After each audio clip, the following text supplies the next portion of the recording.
Hey, you guys, it is I, the Psy. Welcome to the stream. Nice to see you guys all in here. We're going to give it a little bit of time here for a few more peeps to drop in, but in the meantime, I thought I'd give you guys a little breakdown of a few things we're going to do today.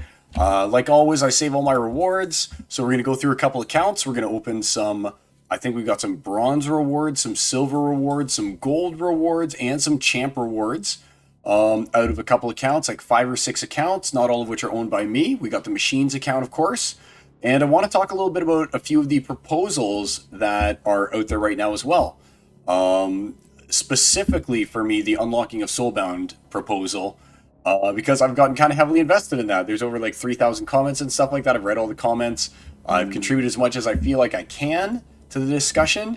And hey, that's how it's going to go. The Fizz in the house. How's it going, buddy? I see you in here. Where is going on here? Hover to view. There we go. Nice to see you in here, the Fizz. Glad you were able to make it back. And birds, bees, and trees. Hey, guys. So yeah, it kind of reminds me of the old Splinter, what was it called again? Splinterlands TV. Can't believe it's already forgotten almost, eh? It feels like so long ago when we got the Fizz and we got birds, bees, and trees in here. And of course, we're going to be playing some Celebrity Deathmatch as well. I got quite a few celebrities that I matched up with. I made it to Champion 2 last season on the very last day, made it to C2, so I got to reset in D2, or D1 I guess it would be. Let's see, yep, so I got to reset in D1. So, I mean, I put a lot of energy into getting to D1, so I didn't have that much left to do a huge focus on getting chests, so I mean, I may as well claim these guys here and start my new daily reward. Let's see. So I've only got 7 hours of freedom, as one might call it, before my energy is maxed. Yes, I think that might max out my Imperial Knight. I know the Just, obviously want that. All right, sweet. So yeah, I think that I might be able to play a few rounds even, but I like when I'm done the stream, just casually to kind of burn some of my energy up as well here, because I don't like going to sleep, then waking up, and then being at 50 of 50. I always like to keep it under the 50. As my beautiful wife here knows, I always got to devote a little bit of time to staying under 50, or else you burn valuable energy that could be used for getting chests, right?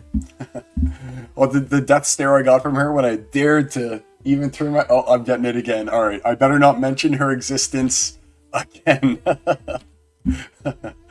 I laugh, but it's only so that it appears as though I'm not worried. All right. So let's log out here. You know what? Let's do a few quick accounts. Let's open up these rewards. And again, for those of you who are just kind of tuning in, I always like to start off by looking at the value of the account, so we can kind of relate the seasonal rewards back to the amount invested, right?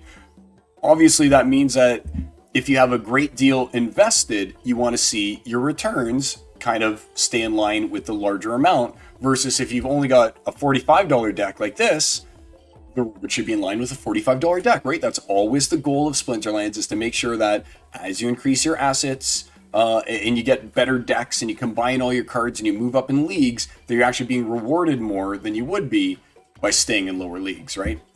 And again, you're going to have to take these numbers with a grain of salt. This 45, 41, for instance, does not include any of the new Soulbound reward cards until they're unlocked, which is why I want to talk about that. They'll display as a price of 0, right? So even though some of your collections may look and are going down with Untamed cards being sold en masse because people are trying to buy Rebellion and stuff like that, and Untamed's rotating, and real players are playing in Modern, right? And want to be the best at Modern. We don't need Untamed cards anymore, right?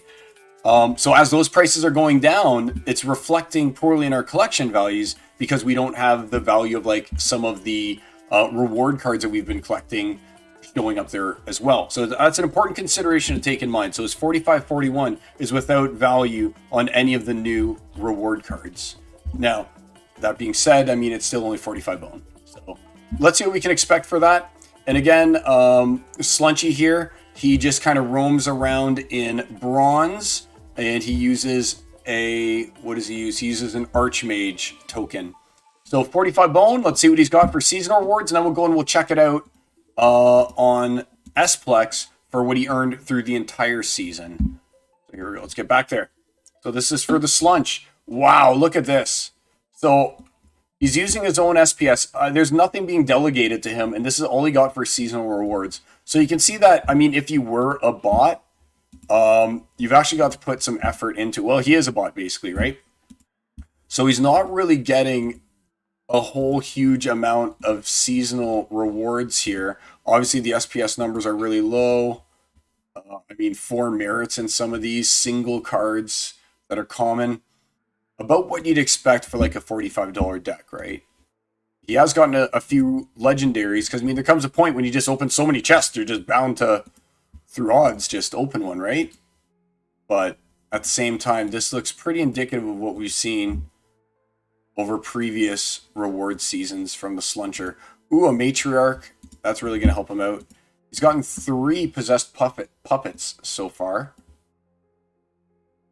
But, I mean, I don't know. Is it just all about Wendigo in Diamond? Is that it? 4 possessed puppets? If it's all about Wendigo, then maybe you can squeeze in some puppets here and there. All right, but yeah, like, nothing I'd write home about. To me, like, the $46 is paying out the way a $46 deck should. Let's go. Let's take a quick look, though. Let's do the reward lookup. Ooh, season lookup I meant to do. And we'll see if Slunch got anything good whatsoever and what his overall seasonal rewards. Again, bear in mind, the cards are worth 0 in this calculation, but let's see how things worked out for him. We just have to make sure it includes the EOS rewards, because sometimes when you open them, it doesn't register on the blockchain as quickly. So I'll be here trying to like look it up, and it won't be including that last EOS opening that we did there. A lot of singles, that's all you get in bronze, man. Like, I understand why some people may come in and be playing in bronze and then be like, I don't want to play this game, because bronze is the worst. Like, it's actually, not only do you not get to play like leveled up cards and get all the abilities, right? But it's also like very low mana cap, and it's just like basically like vanilla. Everything's vanilla. There's no abilities. You just kind of throw guys in front of each other. All right, so let's see. So he got 11 cents worth of SPS and no legendaries, no epics, but a nice gold foil Gobson Bomber, which I think is going to be a great card. Good old Gobby Bomber. So yeah, so 11 cents for the entire season, 122 on his $40 deck. So, all right, that makes sense to me, right? So let's log out of the Slunch and Munch, and let's check out a real silver deck, basically, at this point in time. So I got Silence 3 over here. We take a look at Silence 3. This is what I'd consider like a real silver deck, okay? Silence 2 and Silence 3 are real silver decks, worth about 330, 350 bucks each. You know, call it 350, because I like to say fitty. He said, of course I do. I looked over, I was waiting for a comment when I said that. I got what I was looking for. I got what I fished for. So yeah, about 336 here. And you can see that it's got like the good cards are needed. It's got like the Agor, like just 1 star, right? It's got 1 star of all the legendaries and stuff. It's got gold foil of the very common cards like, you know, Blood Makers and stuff. And most of the Chaos Legion is actually gold foil as well, like the Chaos Knights and stuff. As well as the Summoners, I think, are gold foil. So that being said, this is a $330 deck. It plays in silver, uses Archmage again as well. Let's see how she does this time. So let's claim. Good luck, Silence 3. See, the one good thing about this, like, I've got Silence 3, I've got Silence 2, and then I've got my real deck, right? And Silence 3 and Silence 2 are both just, like, botted. But I need the reward cards for Silence. So I'm not one of the extractor botters that what we're going to do, like, what they do is they just take every card that they have, immediately list it, and then say, I got the profit. Nah, man, I got to use these Soulbound reward cards, pay to unlock them, transfer them to my main account, so I can then combine them all and actually be able to play the game in like Champion League, right? If you don't have these cards maxed at this point, like I play, like I said, last season I got to Champion 2. If your reward cards aren't maxed by now, you're at a very big disadvantage already. I'll tell you that right now. And they haven't even finished rotating yet, but you're at a huge disadvantage. Wow, these are really good rewards. You're at a huge disadvantage if your reward cards aren't yet maxed and you're playing, I'd even say Diamond 1. It's gotten pretty intense up there, but definitely Champion. If you're not maxed in Champ, you're playing at a disadvantage already. Wow, not very many seasonal reward cards, I don't think. Couple Gobby Bombs. Like, I'm always hunting those legendaries. Yes, Clockwork Aid, all right. And again, that's one of the things with unlocking legendary cards, right? Is if you don't allow these soulbounds to be unlocked, I'll never be able to, and other competitive players will never be able to catch up with those champion players, right? They'll just be like, huzzah, I've already got max of everything. There's no way to buy them on the marketplace. I'm at a permanent advantage from this point forwards, and it's one of the main things I don't agree with. But hey, I mean, I'm not going to babble about it right now. I'll save my babbling about that for a bit later on. Hoping to pull at least one Lego from these guys here. But we're down to the final 15. Dun, dun, dun. Come on, at least one. I always, like, I'm happy with these counts if I can get at least one legendary a season.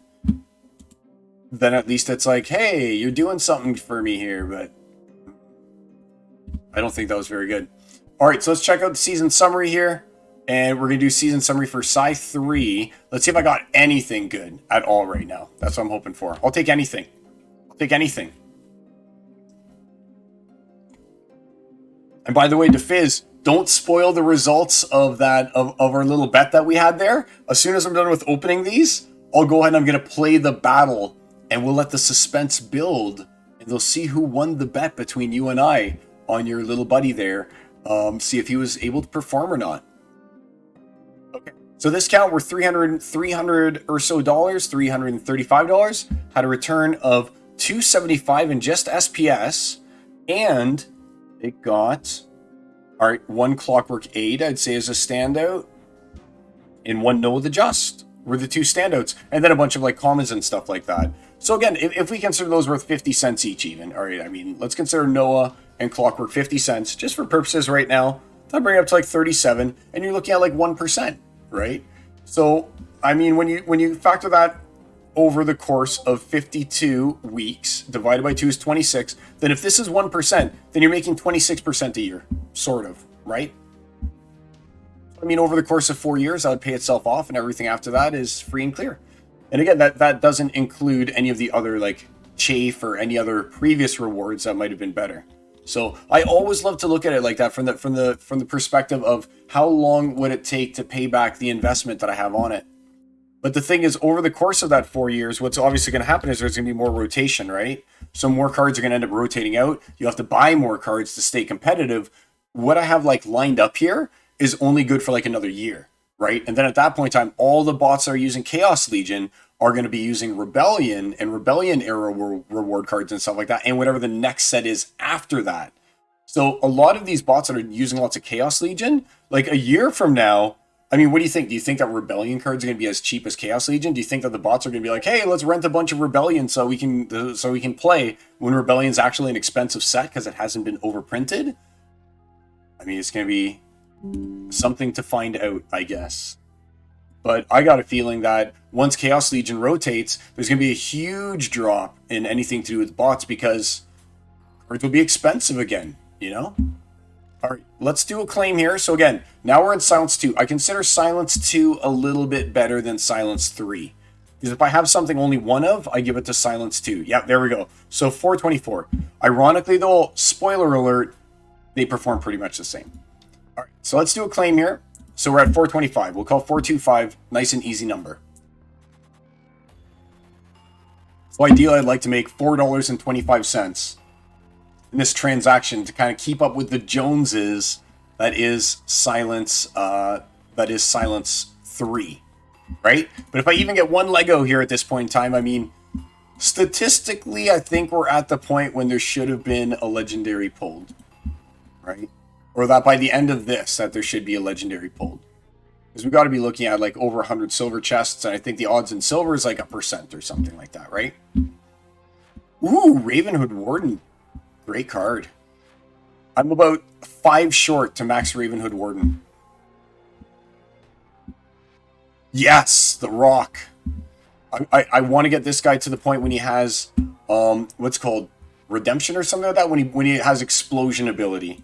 Because he gets the Exploder ability, and that would be so good. Especially when you can, like, resurrect with Explode. Pretty sure it's called Redemption. Especially when you resurrect with Redemption, right? More Gobby Bombs. I finally got my Gobson Bomber max, though. Yes, more Ravenhood Wardens. So I'm happy to have him maxed out. I definitely have killed many a slip spawn now with Gobson Bomber. He just does work, man. And you can take out like lurkers, everything dies to Gobson Bomber. I've actually really been appreciating him. He's really good when you get him maxed. Once you get him to Pierce, I should say once you get him to Pierce, he's really good.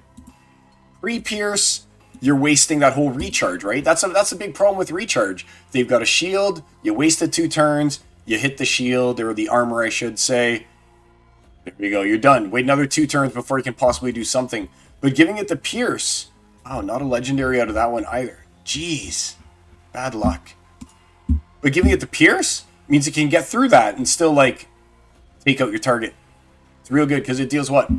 3 damage at max. Let's just take a quick look here. Now I need to know. Playable, owned, soulbound. Owned, soulbound. And we want neutral. And we want Gobby Bomb. Stats.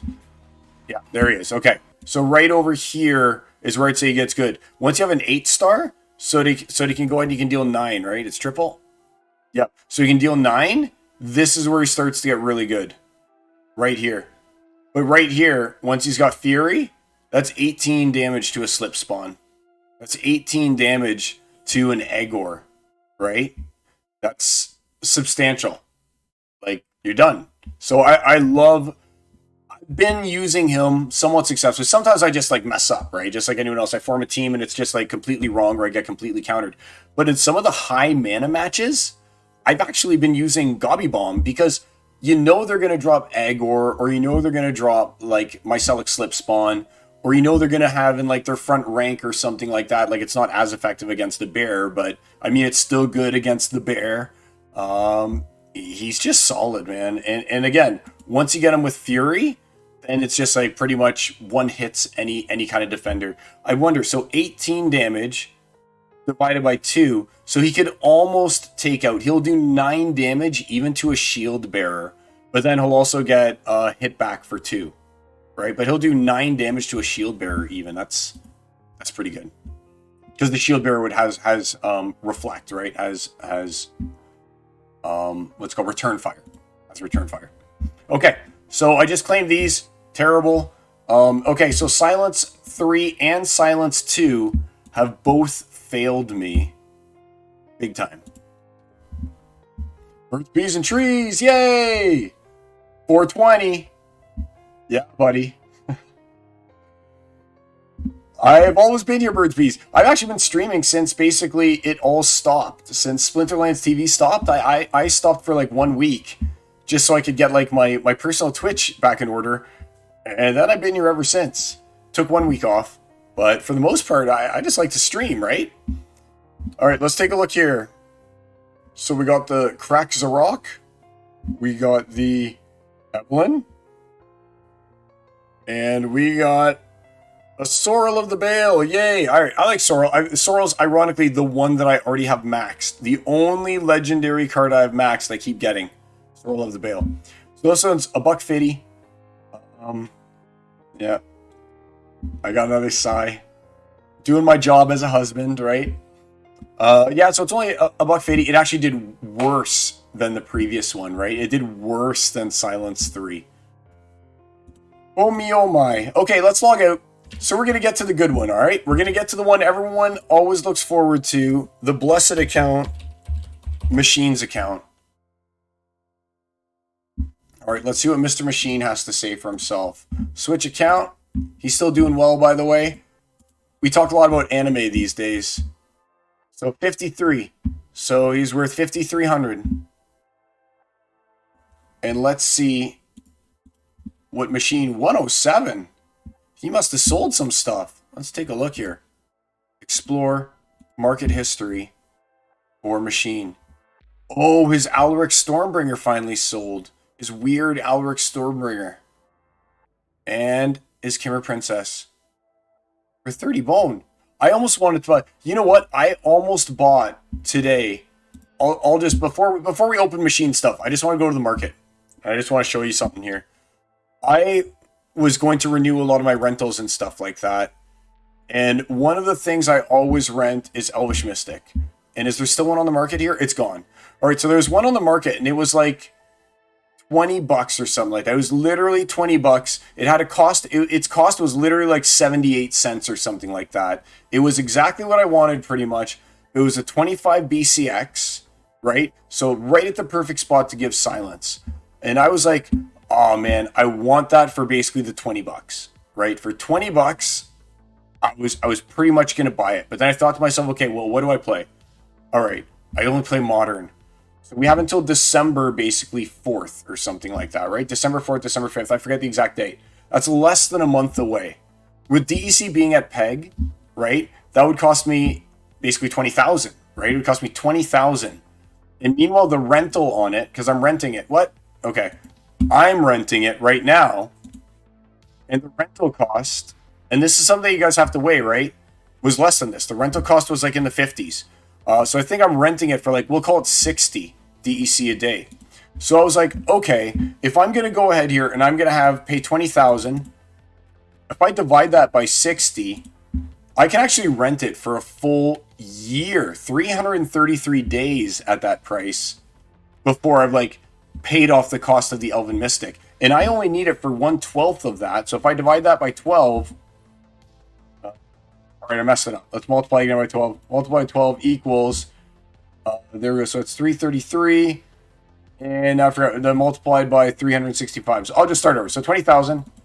And now this time we're going to divide by 12 to get 1 month worth, which is 1,666. So even me renting an 8-star, we're not even talking about the 4-star I was going to buy. Like even me renting an 8-star, so you have Affliction and you've got 2 magic, I could have that for only 1,666 DEC instead of buying it for 20,000 DEC, even though I wanted it bad.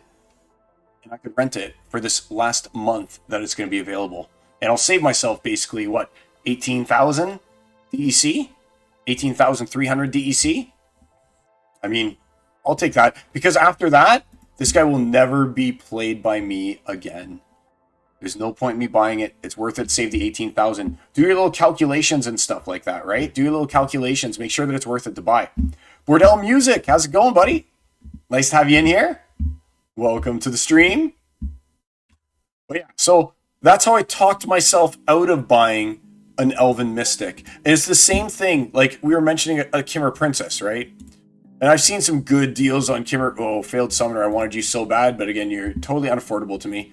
But Kimmer Princess, same kind of deal, right? I want one, ideally at least a 4-star 25, right? For sale, 4-star 25. So for $30 right here, I could get a 4-star 25, right? So let's call it 31,000. 31,000 DECs, 31,000 DEC. Let's divide that by 12 to get the 1 month I need is 2,500 DEC.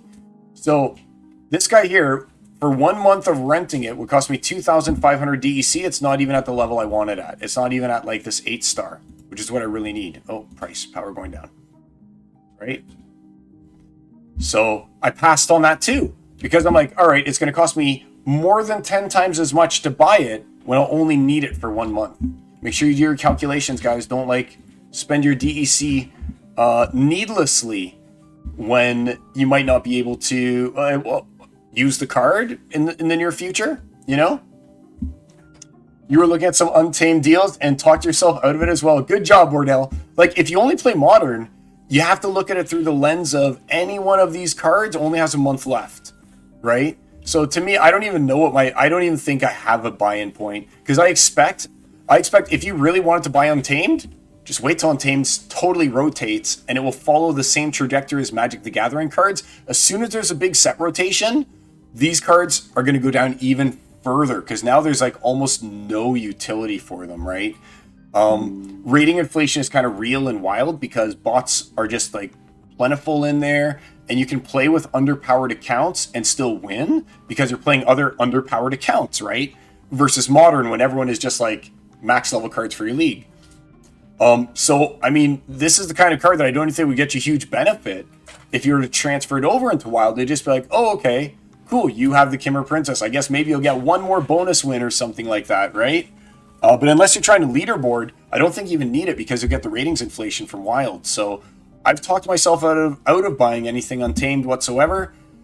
And now I have to start, like, Untamed hasn't even rotated yet, and I'm almost starting to be like, when do I start unloading Chaos Legion at this point? You know, Untamed hasn't even rotated, but you have to start thinking about Chaos Legion and the inevitable, like, even further price degradation that's going to happen. Like, I don't even know if it's worth it to even ever sell Chaos Legion ever, right? You may as well throw a whole, like, real account into Wild and be like, now Wild account, go play Diamond or something like that with your fully max level Chaos Legion stuff. That's going to be interesting when that rotates, right? But I can totally see full Chaos Legion max level bots in Wild doing really well, right? And that's, I think, where people are just going to be like, okay, Chaos Legion rotated, all Chaos Legion now goes into this one bot account. And all right, Rebellion rotated, all Rebellion stuff now goes into this one bot account, right? I can see it happening. All right. Let's see. Bordell, I genuinely don't know how much it will rent after it rotates. CS Cable, you're here. Hey, buddy. Do you think that nobody will want Untamed Staples after December? Yes. I don't think that anyone is going to want Untamed Staples after December unless you're trying to leaderboard, right? Because, I mean, you're only going to play them in Wild, and Wild is full of bots, and the bot accounts aren't really well equipped, so you can beat you can beat accounts that aren't well equipped with other accounts that aren't well equipped. So sure, you'll be giving yourself a competitive advantage, but is it worth it to buy the cards? And again, if you can rent the card for a full year at a higher level instead of buy the 4-star, you can rent the 8-star for a year. I mean, it kind of gives you an out, you know, especially if the asset value continues to go down, then you're not the one who's on the hook with something that maybe a year later, when you finally gotten that value out of it, or when you finally like paid it off, now it's only worth half as much. So I mean, I'm avoiding everything to do with Untamed. We'll see how the meta shakes out, but I honestly feel like it's a wasteland in Wild. If maybe it were to become human only, we're talking a different story. But right now the ratings inflation is just so big, you don't need good cards to succeed in Wild. All right, Birds, that's a good breakdown of why you wouldn't buy an Elven. I need to level up all those 4 mana and less in green, not so much red and white, but a little black and definitely dragon. So when does Untamed rotate? So Untamed, I think, would rotate on December 4th. So once you're able to like open your Rebellion cards and use your Rebellion cards, that same day, Untamed should rotate and Dice should rotate. And I'm like, yay! That means no more Kitty, no more Jotun, no more Lorna Shine, no more Mylor, right? The four big bad summoners that are gone there. And to a certain degree too, no more Lear with its crazy +2 like to armor and giving reflect and all this other crazy stuff. No more of the armorer guy. I forget what his name is, with the like giving you armor and triage and resurrect. No more Miosa Nightshade or whatever it is. Like all those ones gone, boom, done. And I'm so glad that they will be out. And part of the reason is because I don't have them, but the other part of the reason is that they're like cost prohibitive for new players to get in and stuff like that. And I mean, it's like, all right, you're joining this game, you know, you can get cheap Chaos Legion cards, which is what most people are going to do, and then you just get stomped in a back to basics by someone who's using a Jotun Zaku, you know? It's the way it is. All right. And you can always just rent Birds, Bees, and Trees. Don't forget, the option to rent is there. If you really feel like you need these cards, nothing is stopping you from just renting them. And like I said, even if it's just renting them for that last month, you know? Need to level up Neutral 2, 4 mana and less. Did you pull any gold in your EOS? Sorry, I missed that opening. I didn't open Silence yet. We're on to Machine, and then we're going to do Silence. December 4th. Yep. No more Krallis. Oh my god. All right, so has Krallis been annoying you with the double martyr to either side? So you kill one guy, martyrs onto Krallis, you kill another guy, martyrs onto Krallis? Is that what's been annoying you? Like, just taking a guess, because, man, can't stand it. Still want to pack in 500 DEC. Good work. Deathical. Nice to see you in here, buddy.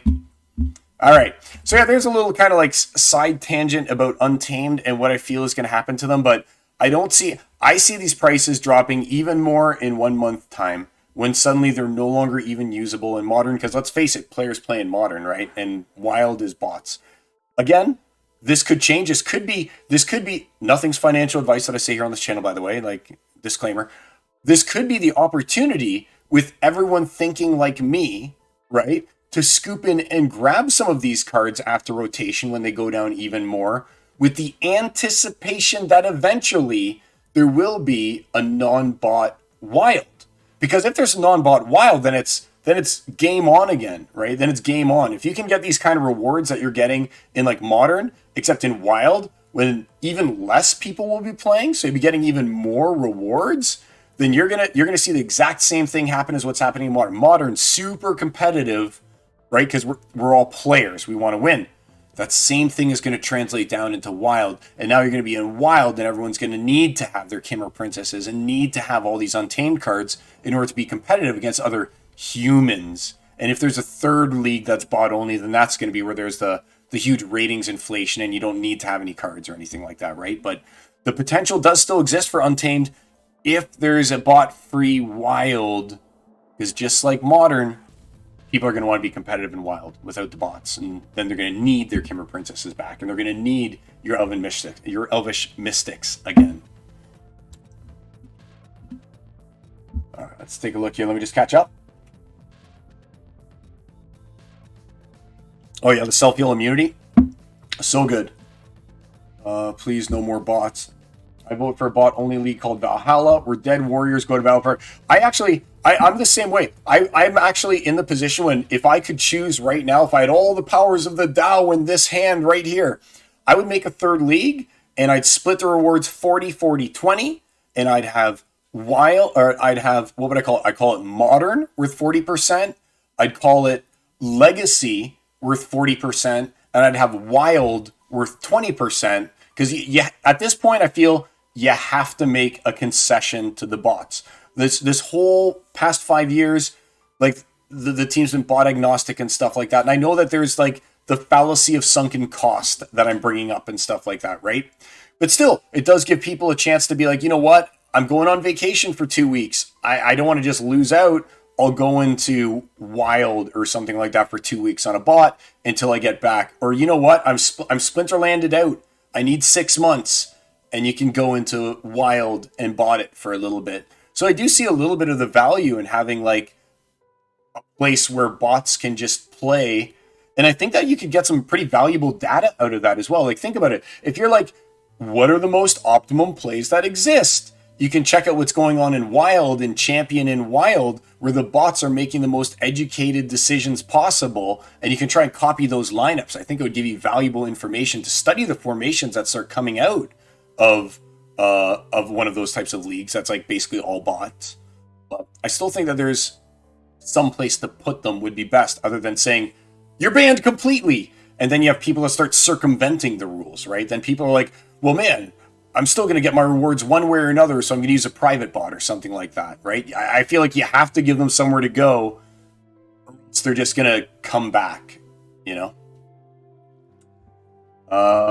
Third league, 40-40-20. Yes, birds and bees. If only we had the SPS to do these things, right?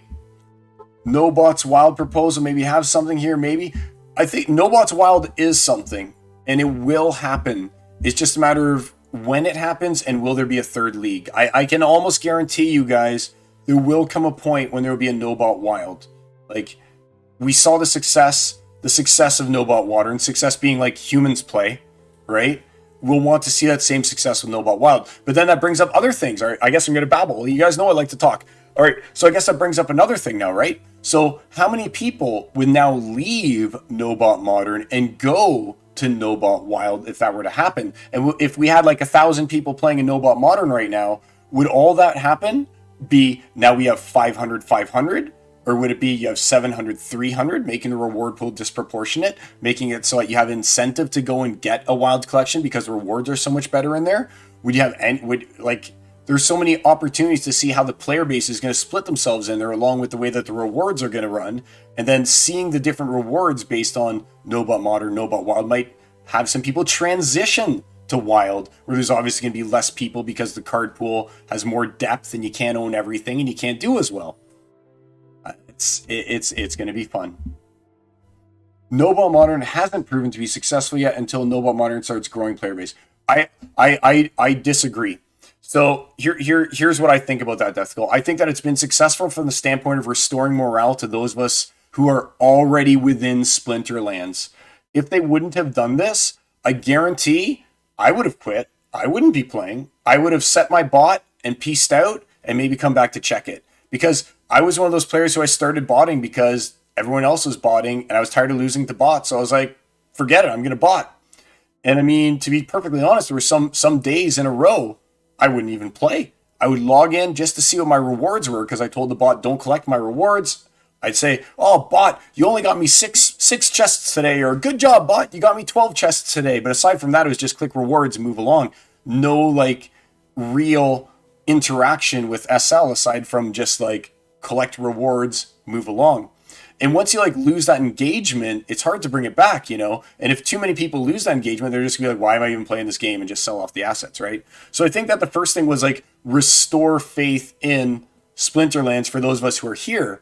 I wouldn't even market this game yet to anyone before we have the new player experience in place, and we have, like, I was saying this earlier in Discord, until we have like a section in Discord that says new player forum or something like that, where new players can go and ask questions, a detailed tutorial and stuff like that, a whole new, like, animated introduction that will rope people into playing it.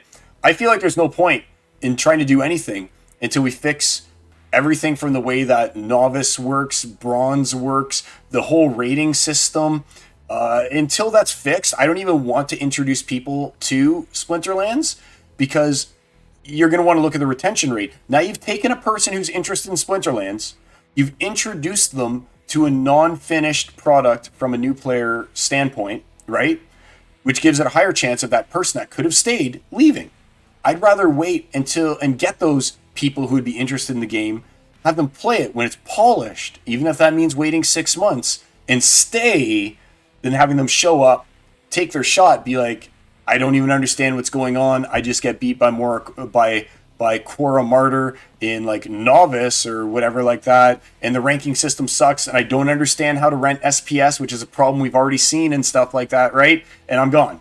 I want that retention. The retention to me is more important than just trying to plow in numbers of people buying spellbooks. Because if we have 100 people that buy spellbooks and 0 people stay, that was just a waste of potential customers, right?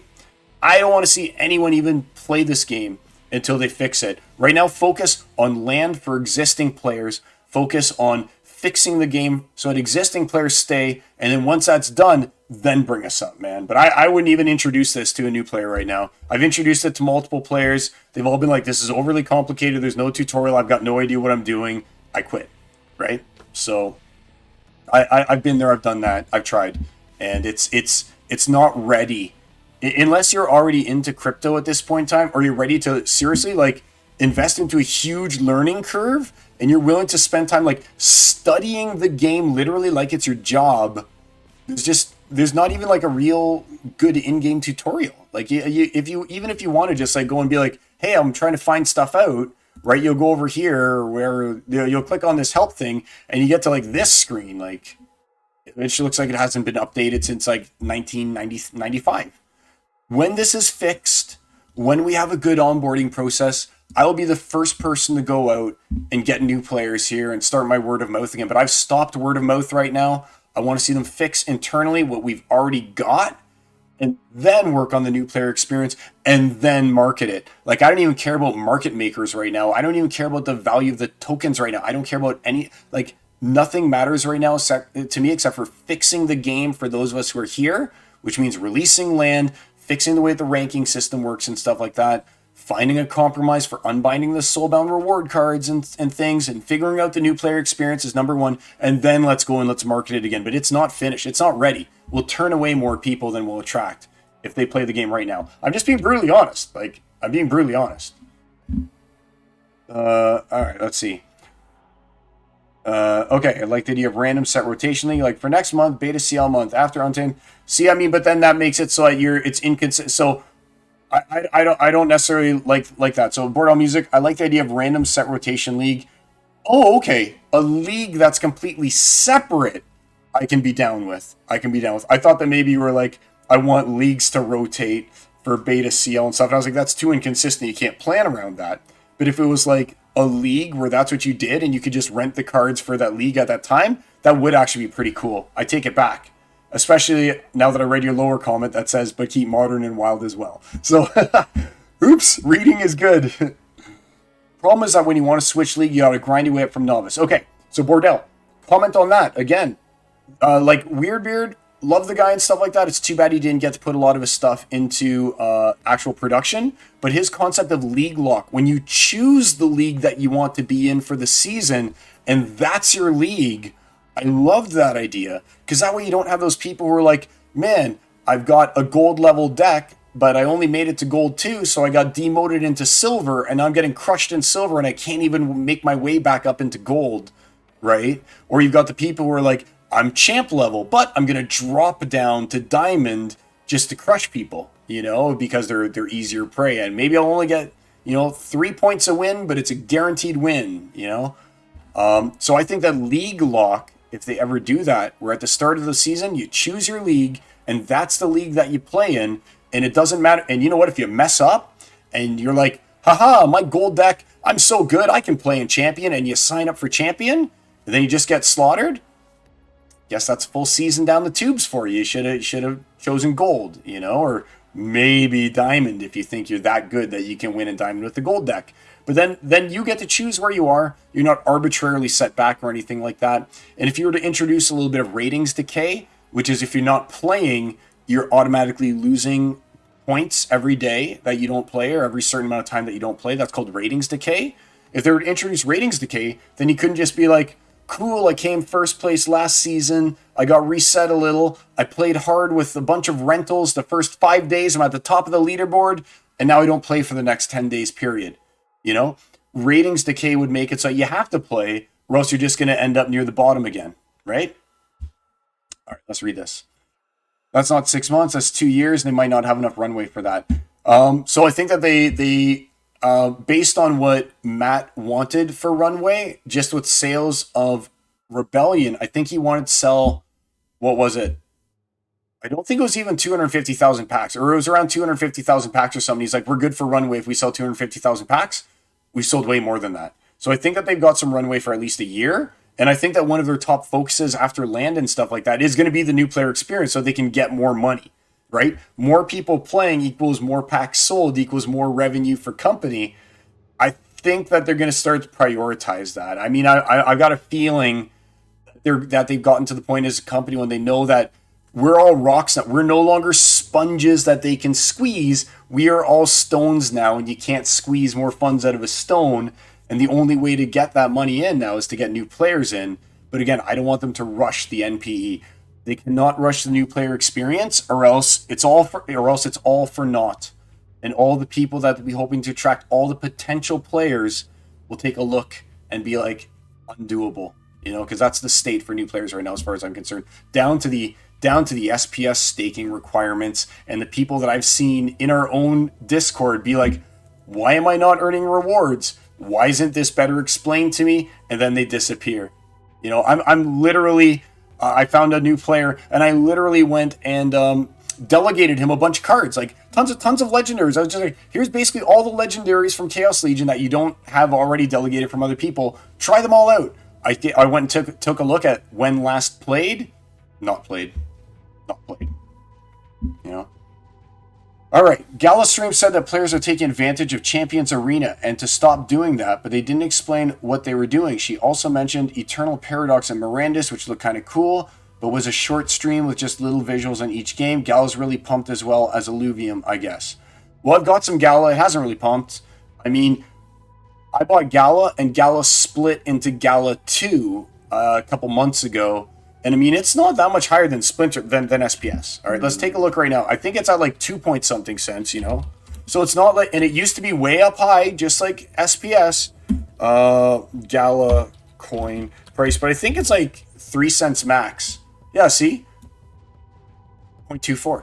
So I mean, it's not like it's that much higher than Splinter Shards. We're at like what, 0.18, 0.14, 0.13, 0.12. What are we at? 0.17, 0.18. So I mean, we're not that far off Gala. So I mean, you can say Gala pump, but at the same time, SPS has been doing all right too. So I mean, we're very similar. This actually instills me with confidence, right? If you're seeing Gala go up, why can't SPS go up? The one thing I will say about Gala, though, is they're not an all eggs in one basket kind of company, right? They've got multiple different things, and I actually played Champions Arena in its beta and thought that was a fun game. But I mean, it's pretty much another semi-auto battler. I don't know. Like your guys, they build up. It's a standard AFK arena type thing, right? When your guys are battling, their turn order comes. You choose which one of the things that you're gonna do, and then it does it. And then you try and reduce your opponent's hit points to 0. So it's that same kind of thing, you know. I mean, we're getting a little off topic here, like going, but I will say that, look, I mean, it's not that much higher than SPS. It's 0.006 higher than our own SPS, if that's the way we want to look at it, right? Let's actually just go and let's take a look. So let's actually take a look. So in the past 1 month, ooh, that's good gains in a month though. But I mean, look where they were a month ago, right? 0.14. We were above 0.14 a month. But let's take a look. SPS coin price. And we went down. And in a month, we're up 20%. So you can see we dipped below the 1.4, but I mean, we're still making camel humps here, right?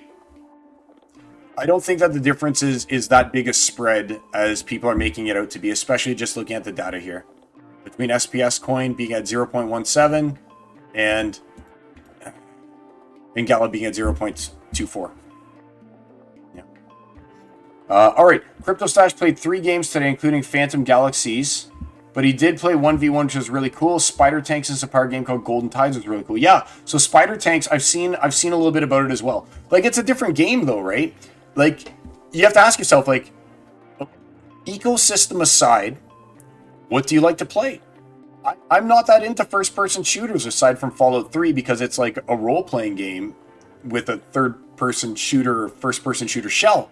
But I'm into TCGs. So the TCG market is like the people who are going to play Hearthstone or Gods Unchained in the case of Web3 or Splinterlands, right? And Spider Tanks is completely different. Big Time is completely different. Like, these are just different games that will appeal to different kind of gamers who have different kinds of interests. And I'm a TCG player. So to me, Spider Tanks, I mean, it's cool. I don't get me wrong. It looks good. Looks very interactive. It's just not my kind of game. I want to sling spells off cards, right? To each their own. It's all good. No one's right, no one's wrong in that. Just have different preferences. But then again, I've been playing Magic since 96, right? Golden Tides is a MOBA game. Even my wife gave it. Wow. I don't think she knew I'd been playing Magic so long. Golden Tides is a MOBA game.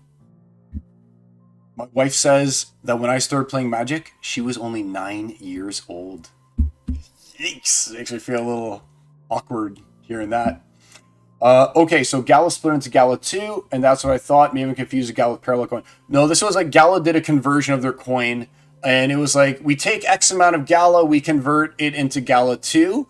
A lot of coins have done something like that. I don't know if it was because there was a vulnerability. I got no idea why they did it. Maybe they were just like, we want to reduce the circulating supply of the coin. Maybe they were like 1 trillion Gala, and they were like, no, we're going to give you equal distribution to what you have to bring the circulating Gala 2 down to only 1 billion or something like that, right? Just because maybe the tokenomics there were just too many tokens in existence. Who knows? And they'd rather just, the thing is though, you can go ahead and you can have less tokens, but then you can go ahead and you can make them all fractional anyway, right? And if you bring it down to 10 decimal points instead of 5 decimal points, I mean, are you really any smaller? Does it really make a difference with the amount of coins in circulation? Now, just instead of dealing with full coins, you're dealing with fractions of coins. I don't know. But they did do that. They converted from Gala to Gala 2. I know that because I have them on my crypto.com. I think I'm confusing Gala with Parallel. Darkest Night and After Sun invest in Parallel, and he waited too long. I wonder what she meant with Champions Arena. Champions Arena is definitely Gala. Like, I know that Champions Arena is Gala Games because, like I said, I played it. So, Gala Games Champions Arena. Yeah, so here it is, Champions Arena. It's turn-based RPG. It's not really an RPG. An RPG to me has a plot and a storyline, but this doesn't really have it. Yeah, this is exactly it. So it's got the fancy graphics, but they're like the reoccurring graphics based on the character that you have. And I think that Splinterlands, once they get their cool graphics like we saw at Splinter Fest, it'll be like not similar to this in 3D or anything like that, but you'll get some more attack animations at least, right? But it looks cool the first couple times it happens, I'll be totally honest. But then you're just like, oh man, it's tedious. I can't believe I have to wait for like 30 seconds while this guy does his attack. It's kind of like in Final Fantasy when you summon your oh my god, I can't believe I can't remember what they're called right now. But in Final Fantasy, when you summon your guys, right, and then there's this huge animation that goes on when you do like when you do Knights of Round or whatever, right? So you summon your Knights of Round. Oh my god, I'm old. I'm referring to Knights of Round from Final Fantasy VII. But you summon Knights of Round, and the animation goes on for like 45 seconds, and you're just like, dude, I wish that it just like did the damage after you've seen it 1,000 times, right? You're just like, oh, just do the damage. I want to just skip the animation so bad. That's kind of how I felt playing Champions Arena after a while. All right, let's see what else there is. Yep. All right, cool. So we're caught up with the commentary. Let's get back to what we were talking about previously here, and let's do the opening for Mr. Machine here and get him his stuff. He's still in gold. Yes, good. He wanted to be in gold. We don't want Machine in diamond. He doesn't have the SPS for that. Let's see what he's at. 8.21 in gold. Yep, that's where he should be. Okay, so Machine again. It's been so long now. 53. What do you got for us, Machine? That was a little tangent.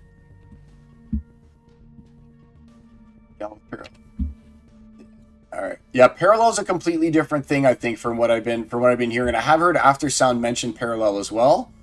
But again, I haven't really done any looking. Ooh, 5 Ravenhood Wardens. That would complete it for me. But I haven't really looked into parallel at all. I did check into Big Time because it looks like something I'd enjoy. But again, I don't know if part of the reason why I like Splinterlands is because I can just be like, hey, I'm sitting down, I'm playing 3 quick games, and now I'm piecing out, And it doesn't look like you can really do that with Big Time or some of the other games. It looks like they're like, log in and prepare to put in your 2 hours kind of games, right? And sometimes you just want to yes, a legendary, come on. Bjork Snake Eyes ×2. Hey, this is Machine's account. Of course it's Machine's account, right? Oh, man. But yeah, you can just play some quick games here with Splinterlands, which is part of what, like, has it appealed to me. I know that I'll just be like, my wife again, she's here, so I'm going to bring her up.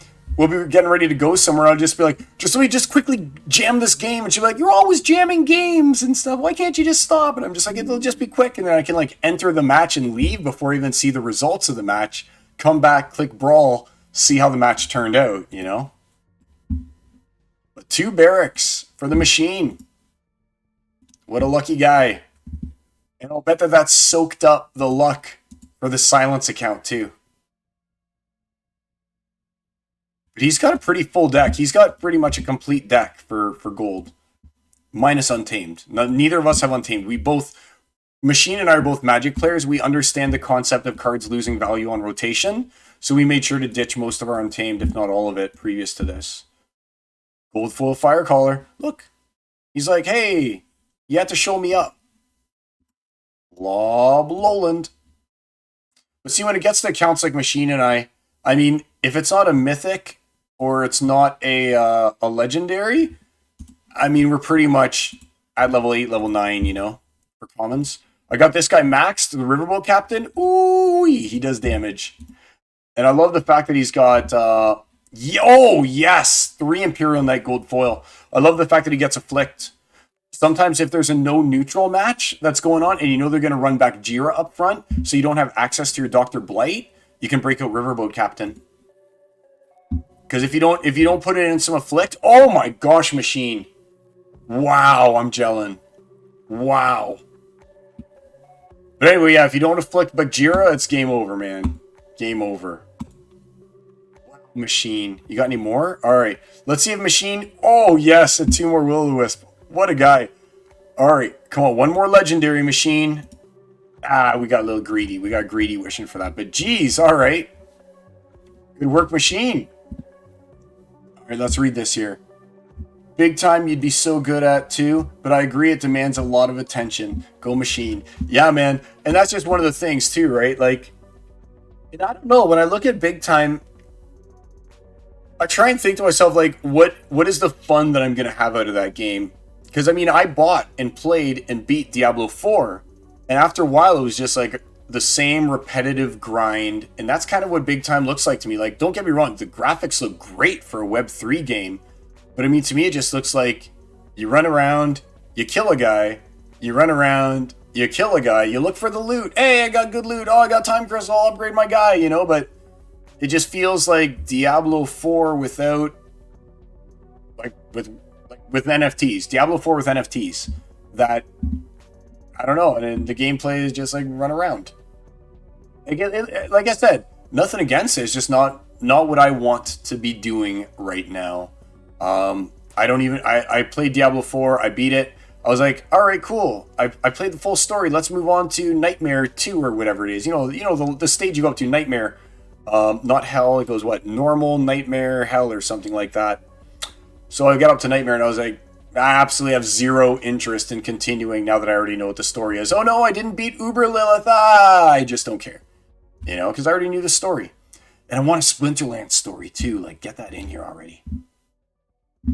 Is this his robot in Wild? Yep, it's his robot. This is his robot. Oh my gosh. It is claiming his Splinter Shards for him, right?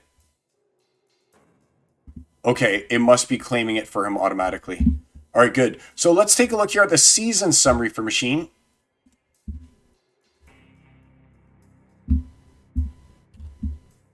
And see if we got anything good as our total. Okay, so here's the season summary for Mr. Machine.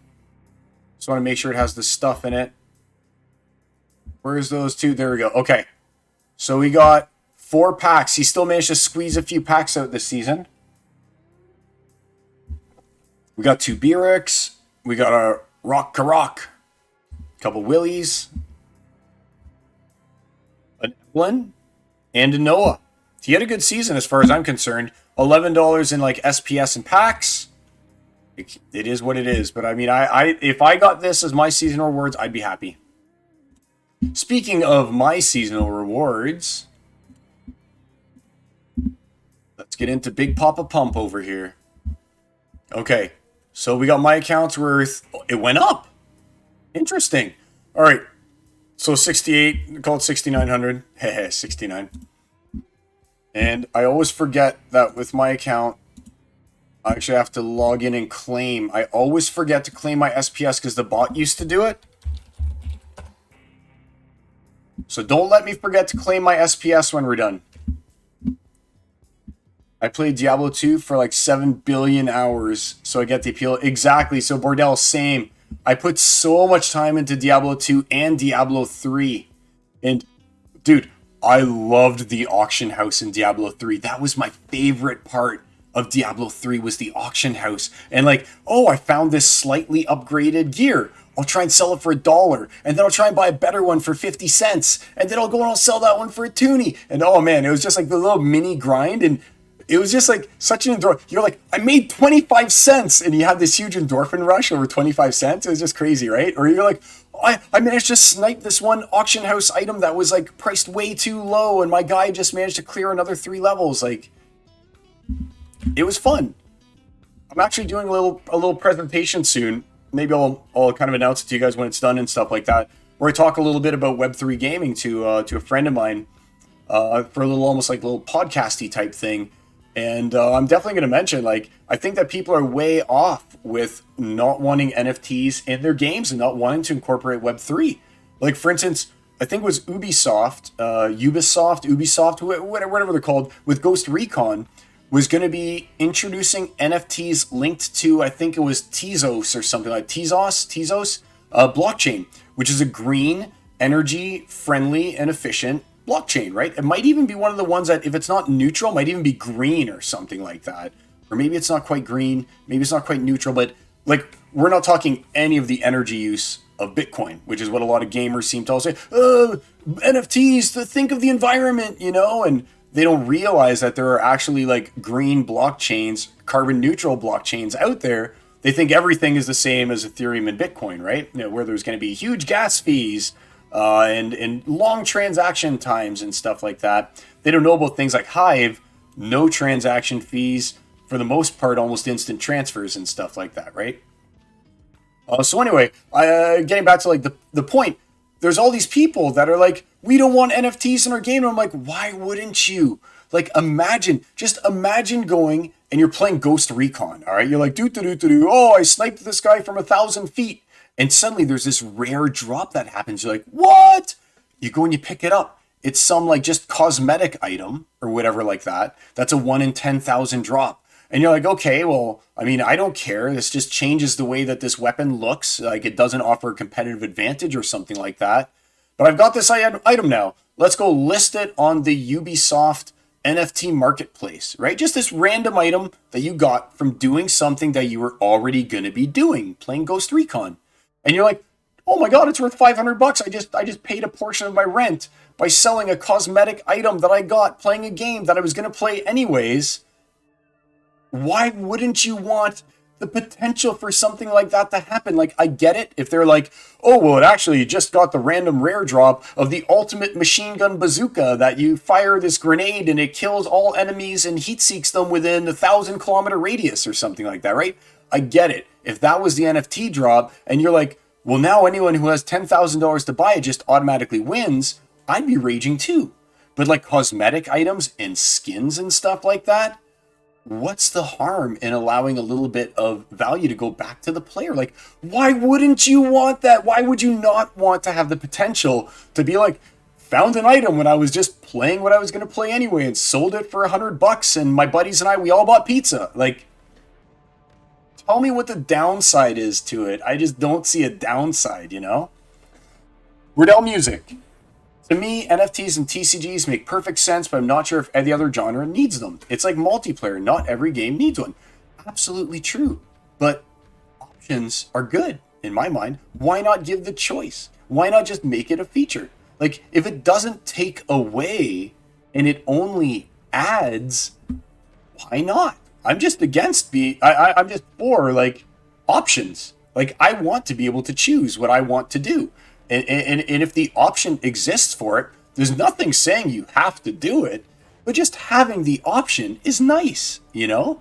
Even single player, maybe you just like, let's go back to Diablo, okay? Let's say that Diablo 4 with single player, all right? But you could get an NFT drop that you could sell in the market, and one of those NFTs was a really nice skin. And say you only play as female barbarians, and it was a really nice female barbarian skin. And now you're going to be playing Diablo 4 and looking at your character for hundreds and hundreds of hours.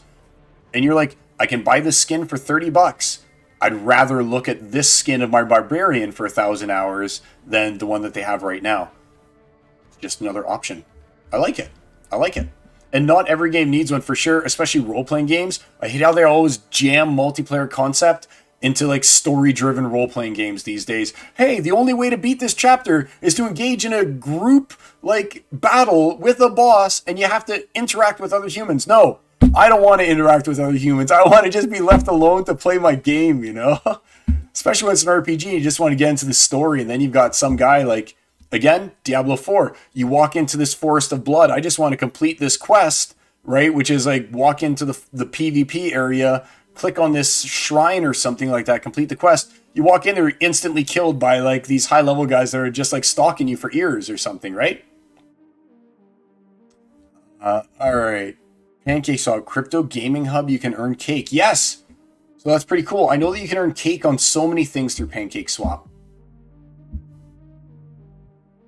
Yeah. There we go. Tezos. Yep. So it's Tezos, NFTs, and other games. Ghost Recon support ends. No, they were so close. But still, pioneers. Just because it's ending for Ghost Recon and Tezos. Thanks for posting those links, by the way, birds and bees. Just because it's ending for Tezos and that particular Ghost Recon game doesn't mean that others won't try too. That's just the start, right? Okay. Let's claim these bad boys. I've been waiting, guys. I've been waiting. You don't understand what the suspense is like to have me waiting like this to open my chests. And they're there for me. But I have to wait until a Thursday to open them. Let's get pumped. Honey, do you want to open them for me? Oh, I got the death stare. Okay. Let's claim. And let's cross our fingers.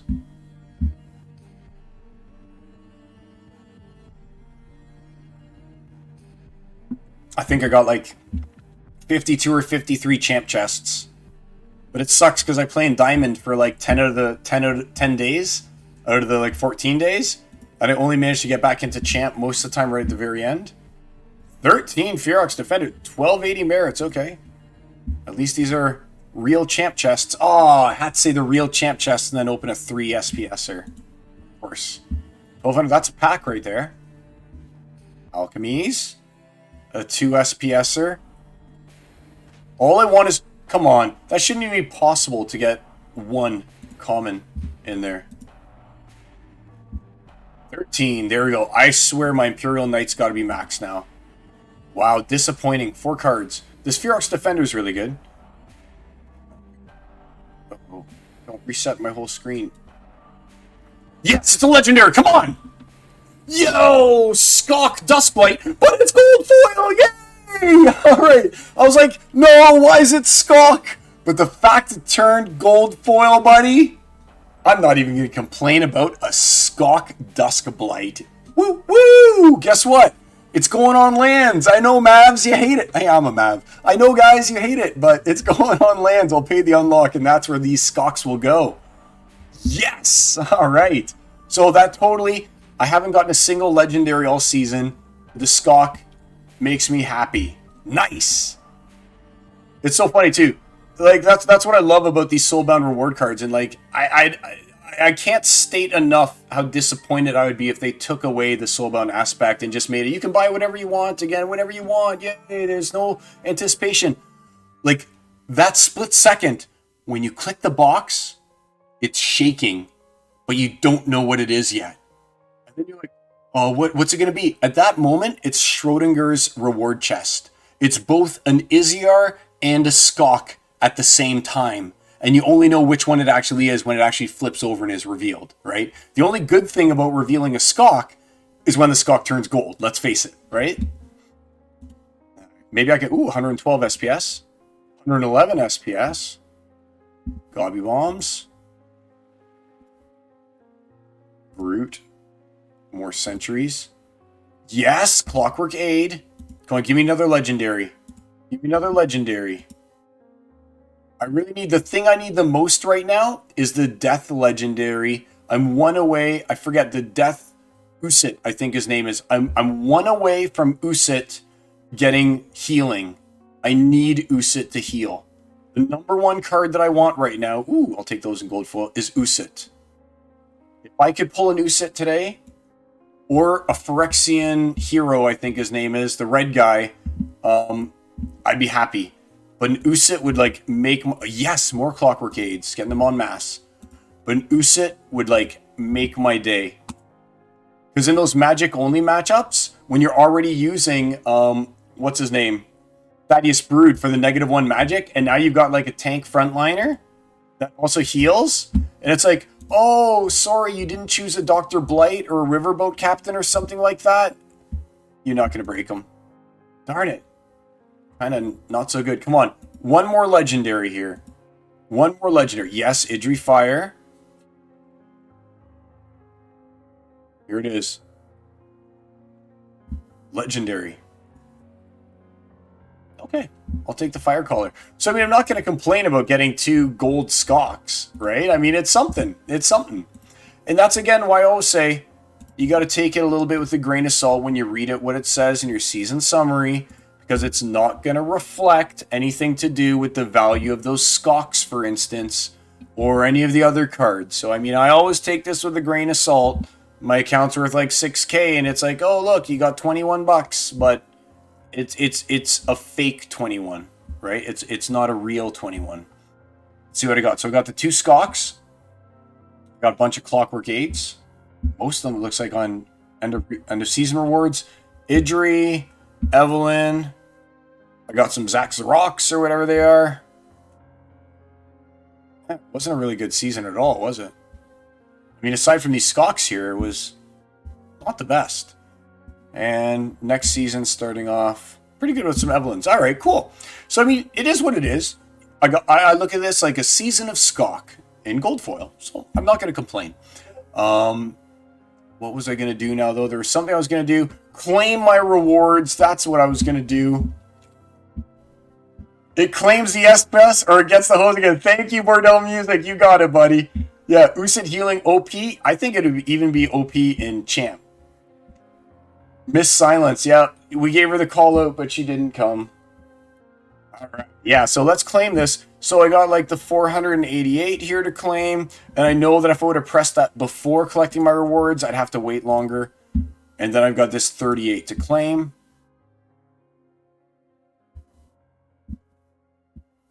And now I'll go and I'll deposit, and I'm going to stake.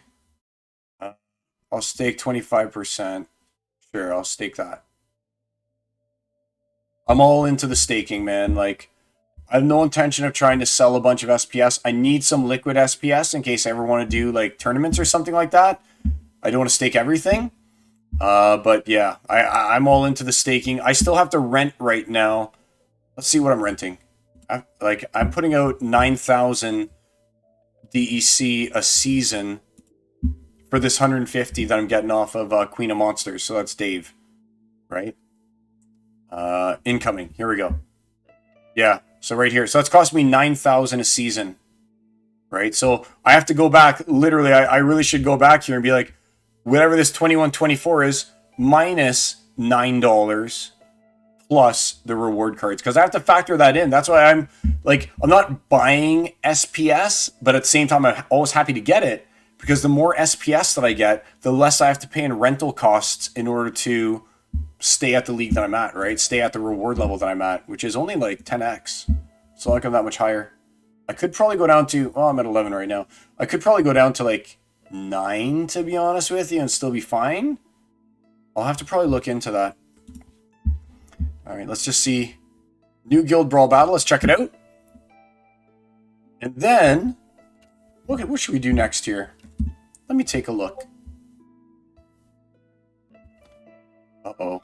Okay, so I'm immune to Chimney Wall Stomper, but his Grum is only a 3-star. Oh, they made me play in gold. Gross. All right. And this guy's going to absolutely rock my Agor. Yikes. So my only hope is a miss? What happened there? I didn't even know what happened. Oh, scatter shot. Okay, so he doesn't just go after Agor. That was a mistake on my side to even put Agor in. Oops. And he's got he's going to hit for 8. If he hits, he's hitting for 8. Ooh, that hurt. I need to get a hit off on him to shrink him, to have him. Oh, stunned? No way. That was such a huge hit on my Sorrel to Bale. I'm going for like a combination of like, trying to go for like speed, but at the same time, I've got blind that's in there. 3. We have to finish him off. He's only got 3 left. Okay. Come on. No! Oh, no, don't blast him out! Oh, I needed that miss so bad because I would have blasted out my Sorrel of the Bale. It must have been the blind. Yes! Alright, we're doing something right! Yes! Come on, take him out! Oh, man, it's going to be a close one, because if he gets a blast right here, it kills that guy for sure. I don't know if he can deal with my Agor now, though. I think my Agor might be too good for him. I think my Agor is just too strong. I guess my whole team's too strong. Yes! YGG Brawlers, what up? Brawlers, Brawlers, Brawlers. All right, so I'm 5-1 today. I think that's going to bring us... Oh, let me see what it says. I've been experimenting with staked SPS this season, and you can't see much difference between 9 and 12. Oh, yeah, I've got to rent SPS. Like, I can't not rent SPS in, like, Champion League or High Diamond. If I don't rent SPS, then I'm at, like, a 5x multiplier or something like that, and I have to win twice as many games to get the same amount of rewards. I have to pay the 9,000 in SPS. But now that I see that Bordell is saying that he doesn't see a big difference between 9 and 12, like, I'm probably going to try and cut 50,000. I'll talk to Dave for next season. I'm going to see if I can cut 50,000 SPS off of what I'm renting. But I also have to bear in mind, though, that when I'm looking at my SPS, I am also delegating some of it on my own to my own little body account type things, right? Like, to Silence 2 and Silence 3, they're eating up 30,000 of my own SPS. So, I mean, that is something that I do have to bear in mind, is that I'm taking away some of my own SPS and needing to kind of rent it back to power those other two accounts. I mean, that is a consideration, right? Okay. Let me go over here. There's something I want to show you guys. First off, I thought this was funny.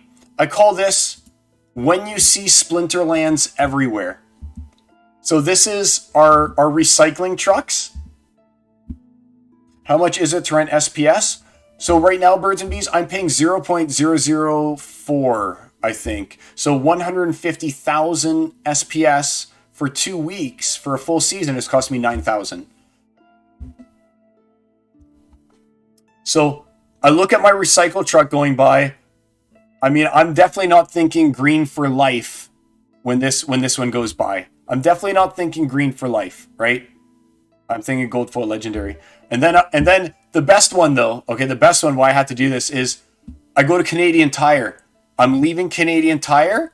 I look down the road, like, stop, pull out phone. Like, what's this? What's this? You know? Everywhere I go, all I see is Splinterlands. No! I can't stop. It's everywhere. Leave me alone. So it's like, no, Splinterlands. But yeah, I saw those. And I was just like, man, I got to show you guys. Like, GFL, there it is. And obviously Splinterlands logo, right? So I thought that was funny. It's everywhere. Ah! Oh, man, it made me go all the way down. Okay. All right. And then there was this. So here's something else right here. I'm planning on talking to... I play disc golf, as you guys know, right? Those of you who followed me on Splinterlands TV, you know that I play disc golf. There's a whole bunch of these T-pads over here that are available for me to do sponsorship. And what I think I'm going to do is I'm going to get... I know that Nate already said to me, I talked to him, he's like, you just let me know the dimensions, I'll make something up for you. So I'm going to get him to... I'm going to go and I'm going to pay to do some of these sponsorships. I think it's probably like $20 a year or something like that, right? And I mean, I don't care. I'll just grow the game. I'll pay my $20. I'll sponsor it, and I'll put a QR code on it that links directly to my referral code. Yes, that way it'll be like Splinterlands and have like a cool logo. This basket is sponsored by Splinterlands. It'll have the logo with a QR code. When you scan it, brings you to the homepage, gets you to sign up using my QR. Boom. When you get like 3 or 4 more photos, oh, absolutely. When I've got these down, I'll try and do something. I don't really interact with Peak D as much as I should, or Hive or anything like that, because I just want to play the game, man. I just want to play the game. Disc golf's amazing. We need an NFT disc golf game. Haven't played in years. Oh, birds and bees, buddy. This is like my old man sport. I used to be like really good at sports, but now my buddies and we go out. Disc golf is so chill, man. It's just so chill. We'll like crack a brewski, smoke a herbal remedy while we're out on the course and everything like that. It's just such a good time, man. We see deer when we're out. You see like a little family of raccoons scurry across in front of you. You see birds eating the dead carcass of a squirrel. Like all the cool things that you see in nature, man. But yeah, I'm gonna try and sponsor at least 2 of these baskets. Probably one in VA Berry Park, which is here in St. Thomas, and I'll do one over here at Dalewood Park, which is also in St. Thomas. Maybe I'll even do one at London, depending on what the fees are, right? If they're like it's $50 each, I'll be like, I'm pretty much doing this for free. If I get even one referral, I'll be shocked. But I mean, if I get even a few people that like scan the code and check it out, I'll be happy. I'll be happy. All right, let's close that one up. Always makes me scroll right up to the top. This is kind of where I save all my stuff. Okay, here's something that we need to do.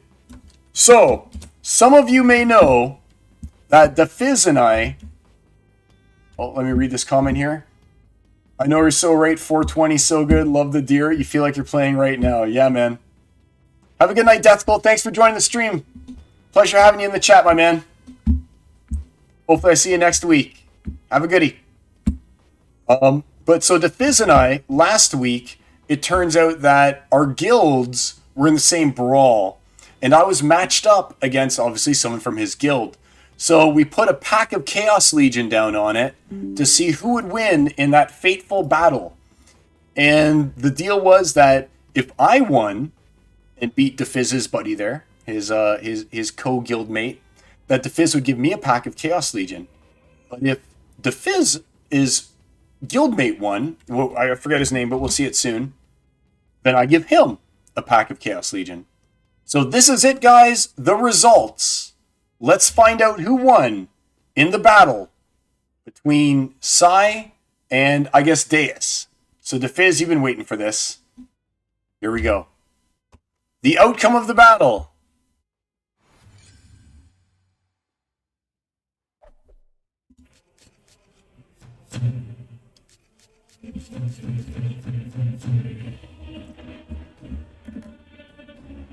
So he put all his money on the Jin Chihuahua, basically, is what it looks like to me. He put all his money on a Chihuahua.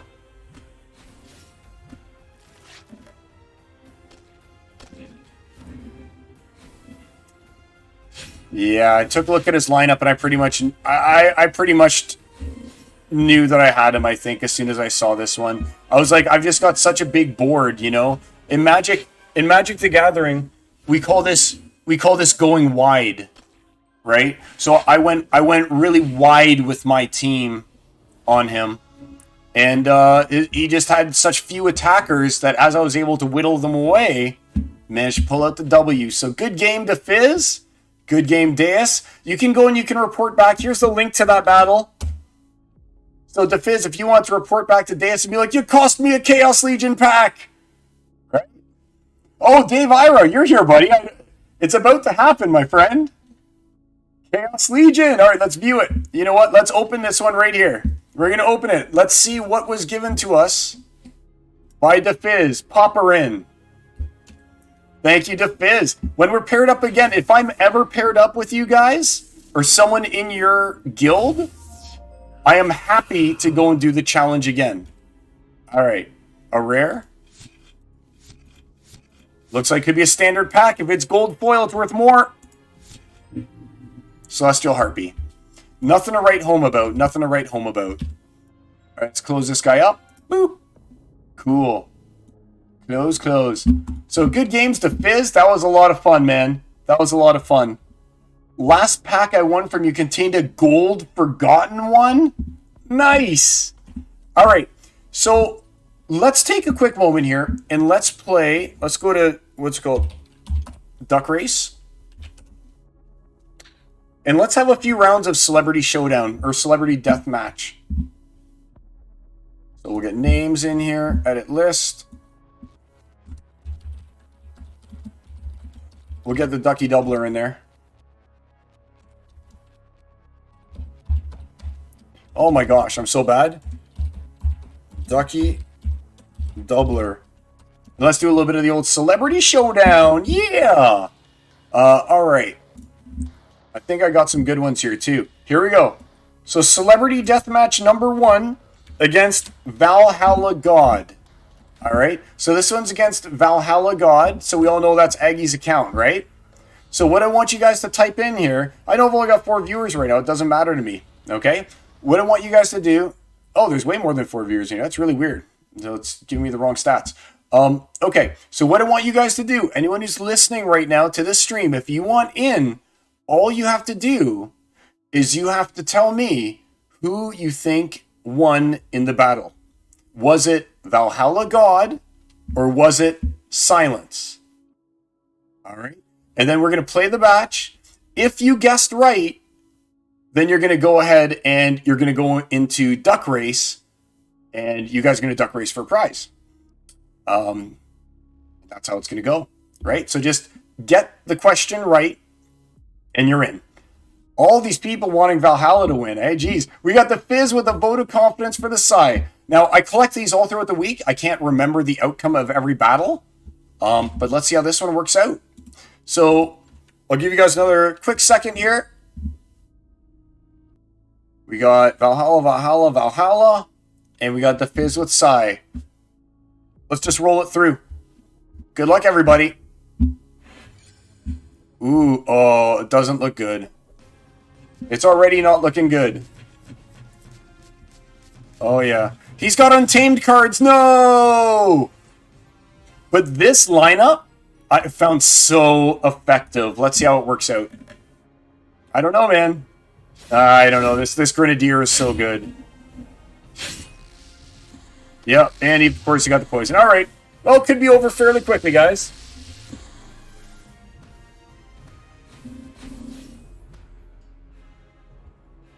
Putting in work. Solid miss there. Who knows how? Am I being blinded or something? I don't even know. Oi. Oh my gosh, and the misses too, eh? And now there's no more heal. I still don't know. 2 life leech. Oh man. Yeah, I don't think I can even break the Stitch Leech, right? Is it even going to be possible to break the Stitch Leech? 5. It's still poisoned. Oh, no way. 2. 4. No heal. Yep, not looking good. Oh, a nice miss there. Oh, yeah. It's over, man. There we go. So it's done. So, yep. So those of you who voted for the Valhalla God, I mean, what am I supposed to do? You know what? I want to see how tough Kira and Aggie are when those good Untamed cards rotate. Then come talk to me. Okay, so we got some winners there. I appreciate the vote of confidence, the Fizz. I appreciate the vote of confidence. Your team too fast. Yeah, it was Kira. All right, so we got CS Cable. We got Bordell. And we got Dave Ira. All right. And there's only going to be like 3 people in. I'm probably not going to do the Ducky Doubler next time. But the fact that I already declared it means it's going to happen. So we'll do an 18-seconder. Good luck, everybody. I had a little bit of hope when I first saw that lineup. But then I was like, oh, it's Grenadier. And that Grenadier is just so good with the blast for only 3. Dave Ira. Dave the Great, if I'm not mistaken. Congrats, Dave. For a slow rule set. Oh, that's right. Yep. The slow rule set. I just went with what if it's ever Chaos Legion against Chaos Legion, that lineup that I put in, I find wins so often. But once you start getting Untamed card mixed in, I mean, we're talking a completely different world, right? All right. So good one. So Dave the Great. I'm going to scoop you up here. And let's go and let's give you a prize. What do we got here? Let's check the market. You guys know how I like to do it. I don't like the ones that are so bad that you're just like, no one cares about them, right? And we want to do over here. Reward. Whoops. Rewards. All right. So we'll start with this guy, a lava launcher for Dave the Great. And I need to buy something. Yay. All right. Confirmed. Congrats, Dave. We got a few more. So those who are just joining us, we're playing a game called Celebrity Deathmatch. So throughout the week, if I end up facing like a name brand player, then I kind of record the match and I let you guys vote on who you think won. And in this case, Valhalla God got the win. Congratulations, Dave the Great.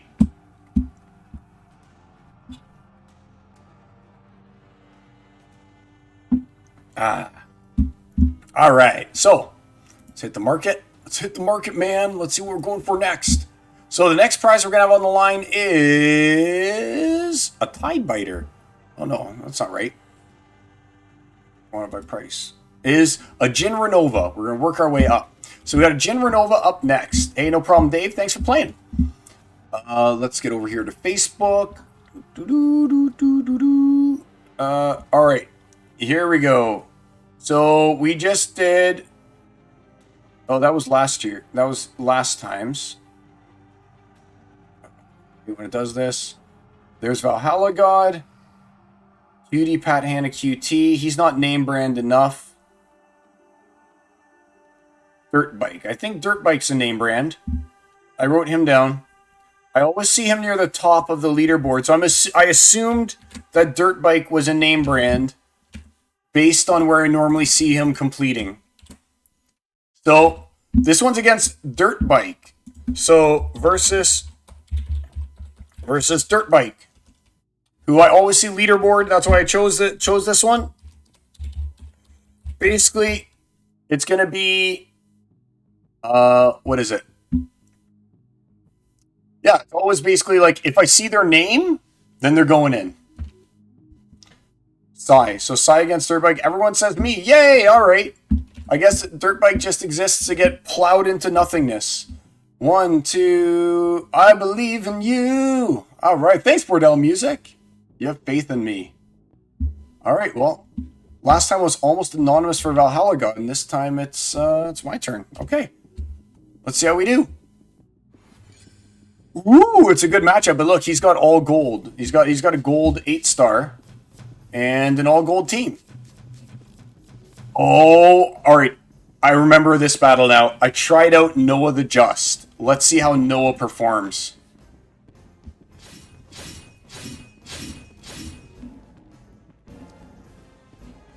It's a no heal, but I was using this guy for the armor.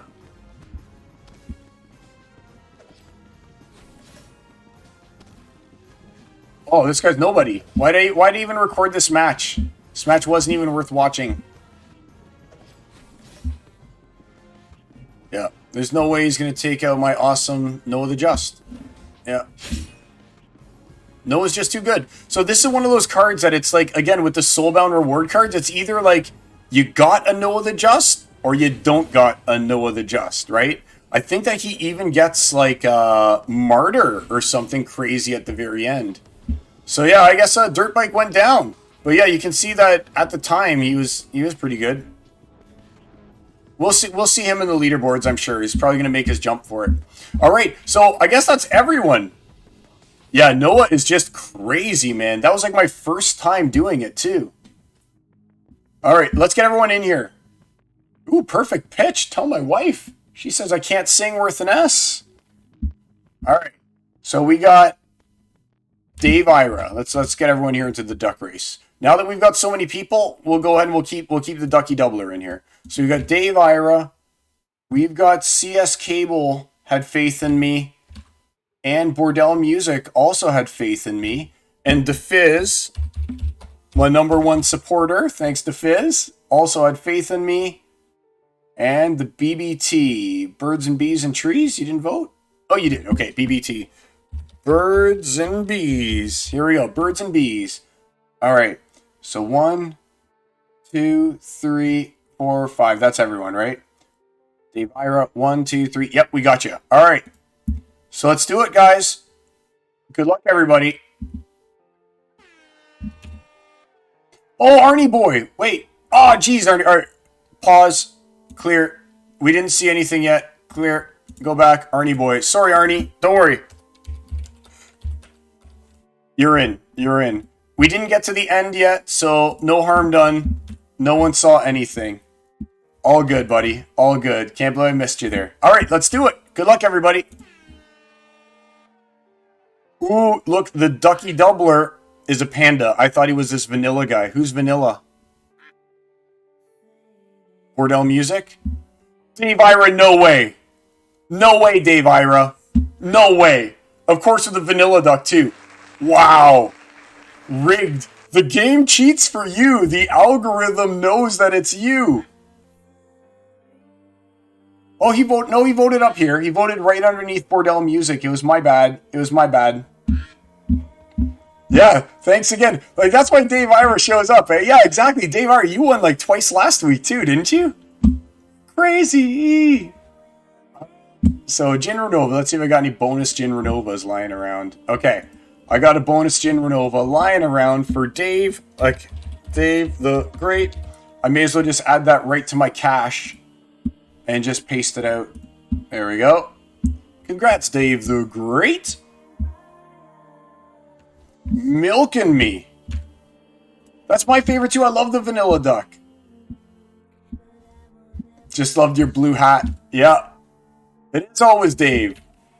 I can't believe that there was actually controversy though. Like, come on, you guys, those of you who are in the chat, you know that the old Splinterlands TV, it didn't like so it had no favoritism associated with it, right? You guys know that, right? I just want to make sure that like I've got nothing to hide. Splinterlands TV's gone. Like, there's no big conspiracy. I'm telling you right now, there never was anything to it with the algorithm selecting the same person over and over, giving people preferential treatment. I'm just letting you know now. Full disclosure, it never happened. Just so you know. All right. So we're going to do Jin Chihuahua next. Let's see if I've actually got any. If I don't, I'll have to pick some up. You know, I may as well pick one more up while we get ready for the celebrity deathmatch anyway. Want the cheapest of the 11 centers. There we go. All right. Who do we got up next? Dirt bike. Now unlock. Cavantes. Okay, here's a real one. All right. So Cavantes, top of the leaderboard all the time. Cavantes. Cavantes. Here's a name brand for sure. All right. Yeah, so DeFizz, you know, right? You know. All right. So versus Cavantes. Okay, here we go. So get your guess in for versus Cavantes right here. This is the next one that we're doing. We'll do another celebrity death match against Cavantes. Oh, you guys think I'm just that good? Like, let's just go for a quick second here, all right? Like, it's this guy. This is the guy that I matched up against. All right, I'll just give you a sneak preview. All right, this is the guy. He's the real deal. And you guys still have faith in it? I'm just showing you guys. I forget the outcome of this matchup. It was a few days ago. But like I said, if I see a name brand, I add the name brand. And then I'll skip some if we're running out of time or something like that. But here we go. Yes, Cervantes. Exactly. Cervantes from Soul Calibur, right? Please, Birds, Beasts, and Trees, tell me you were thinking about Soul Calibur when you said that. I need to hear, once I hear Birds, Bees, and Trees say Soul Calibur, then we'll proceed with the game. Yes! Yes, Cervantes! Oh, I love Soul Calibur. God, I'm old. All right. So let's do it. Okay, we got our 5 reggies in here. Any of you guys who are watching right now, so we're doing Celebrity Deathmatch. It's against Cavantes. You guys have to post in here. Do you think that Cavantes won or Silence won? And then it's going to be for a Jin Chihuahua. I think we're on to Jin Chihuahua. I'll give you guys another like 3 or 4 seconds, and then we're going to run the battle. So Birds, Bees, and Trees is the last one in. You know, Soul Calibur was amazing. Amazing. I played it up to Soul Calibur 3. And then I was like, I just can't do it anymore because I wasn't going to buy the systems. It was a system exclusive for a while. All right, here we go. Good luck, everybody.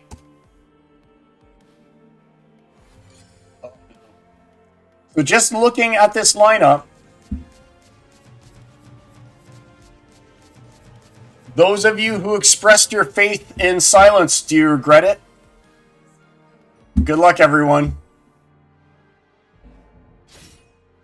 Like, he's the real deal. Do I have any kind of... Uh-oh. Oh, man. And I don't even have any kind of afflict here. I don't even have afflict.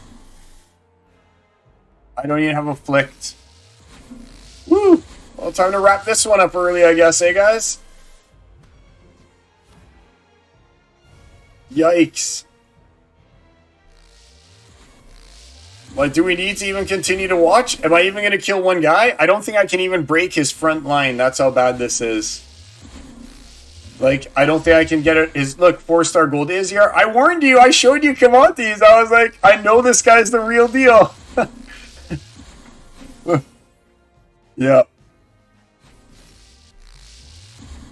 I just don't have things like Scale Doctor, man, and he's so good. Look at those stats on Scale Doctor. Repair, Triage, Armor Breaker, Strength. He's got it all. Especially when you're running with Iziar, right? And it's over. It's over. We don't need to watch till the end of this one. I don't think I'm even going to break his Izzyar in the end.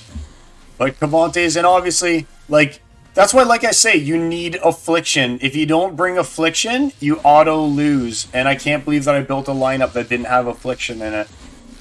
It's worth it to not max out your line just to be able to have Affliction. Alright, we don't need to see this Agor. You know what? We've come this far. Finish him off, friends. Finish off that Agor. Trust me.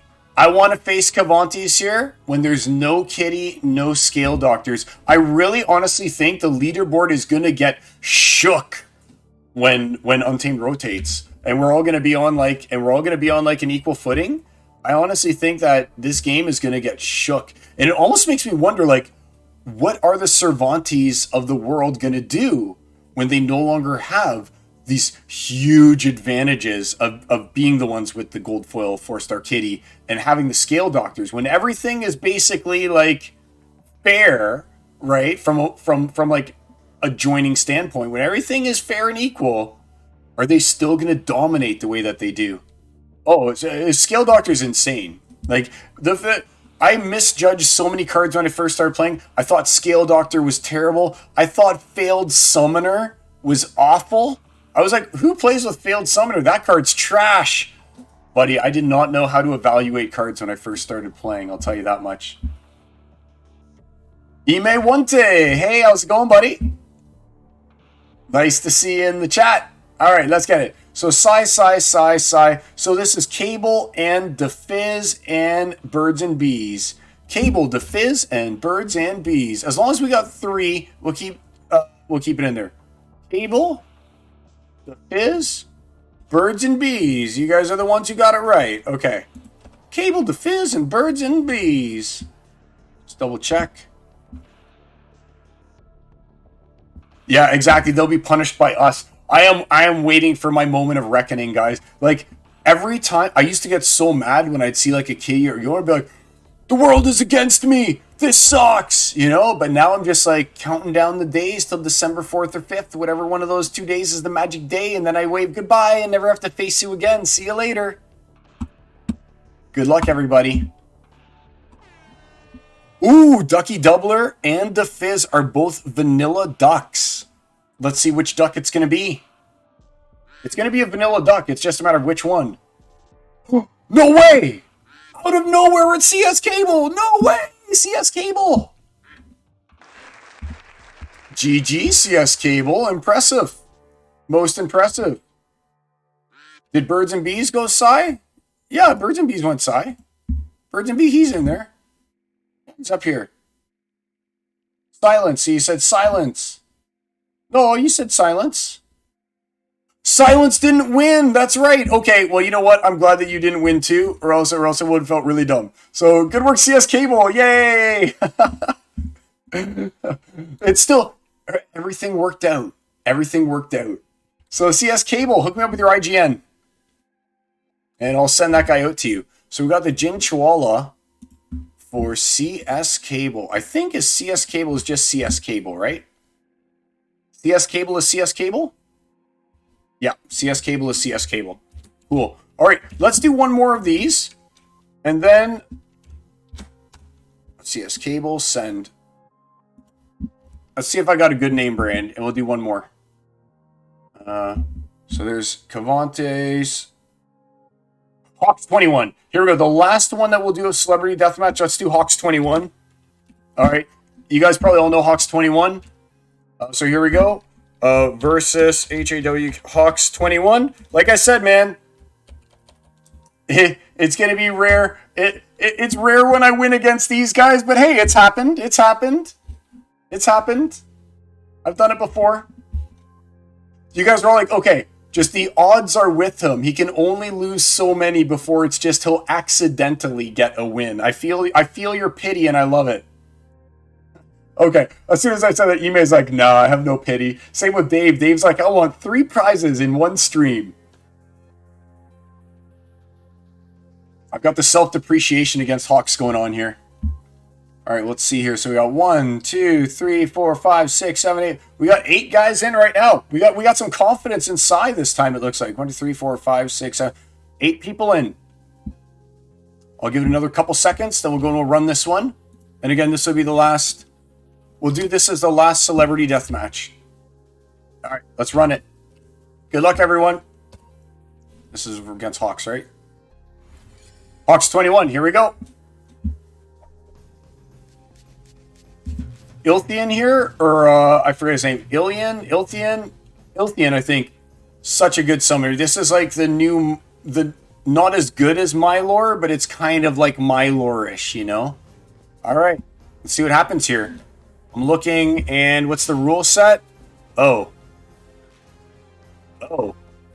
Okay. Just a weird rule set, I guess. Ooh. Come on, Hawks 21. Yikes. And by Hawks 21, I mean, come on, lose Hawks 21, please. Yes, lots of good misses. He was going to die anywhere. That was a waste of a return fire. Oh, I think I might squeeze out the win against Hawks 21. I got it. There's no way that he can win. There's no way he can win against this Volgine down here. Volgine's too strong. There we go. Yeah. Volgine's too much man for Hawks 21. Yay! I actually got a win. It didn't look like a disgrace. Go Team Silence! Yes! Alright. So congratulations those of you who said Psy on this one. Let's pop your names in. And this one's going to be for a... What do we got? So what comes after Dinchwalla? Ooh, Uraeus, my favorite. I love Uraeus and I like Tidebiter. Yeah, sorry, Dave Ira.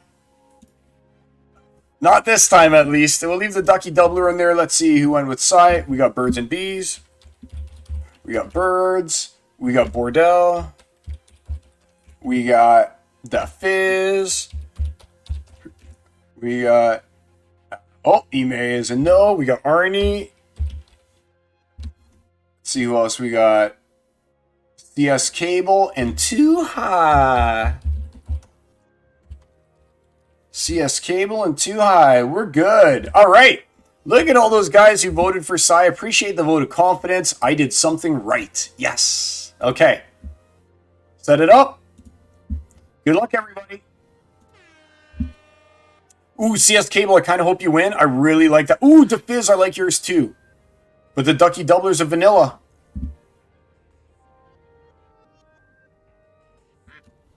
Oh. Too High. Congrats, Too High. Makes it all the way with some of the straight THC, no CBD. Hopefully it was a nice high strain for you. Nice work, Too High. Send me your IGN. What's the IGN, Too High? And I'll pass you a delectable Uraeus. Come on. Load. Because I have it as playable. Here we go. Cards. Send. Too High. Where is it? IGN, Too High, 74. Reborn in 74? Are you a gray bush like me?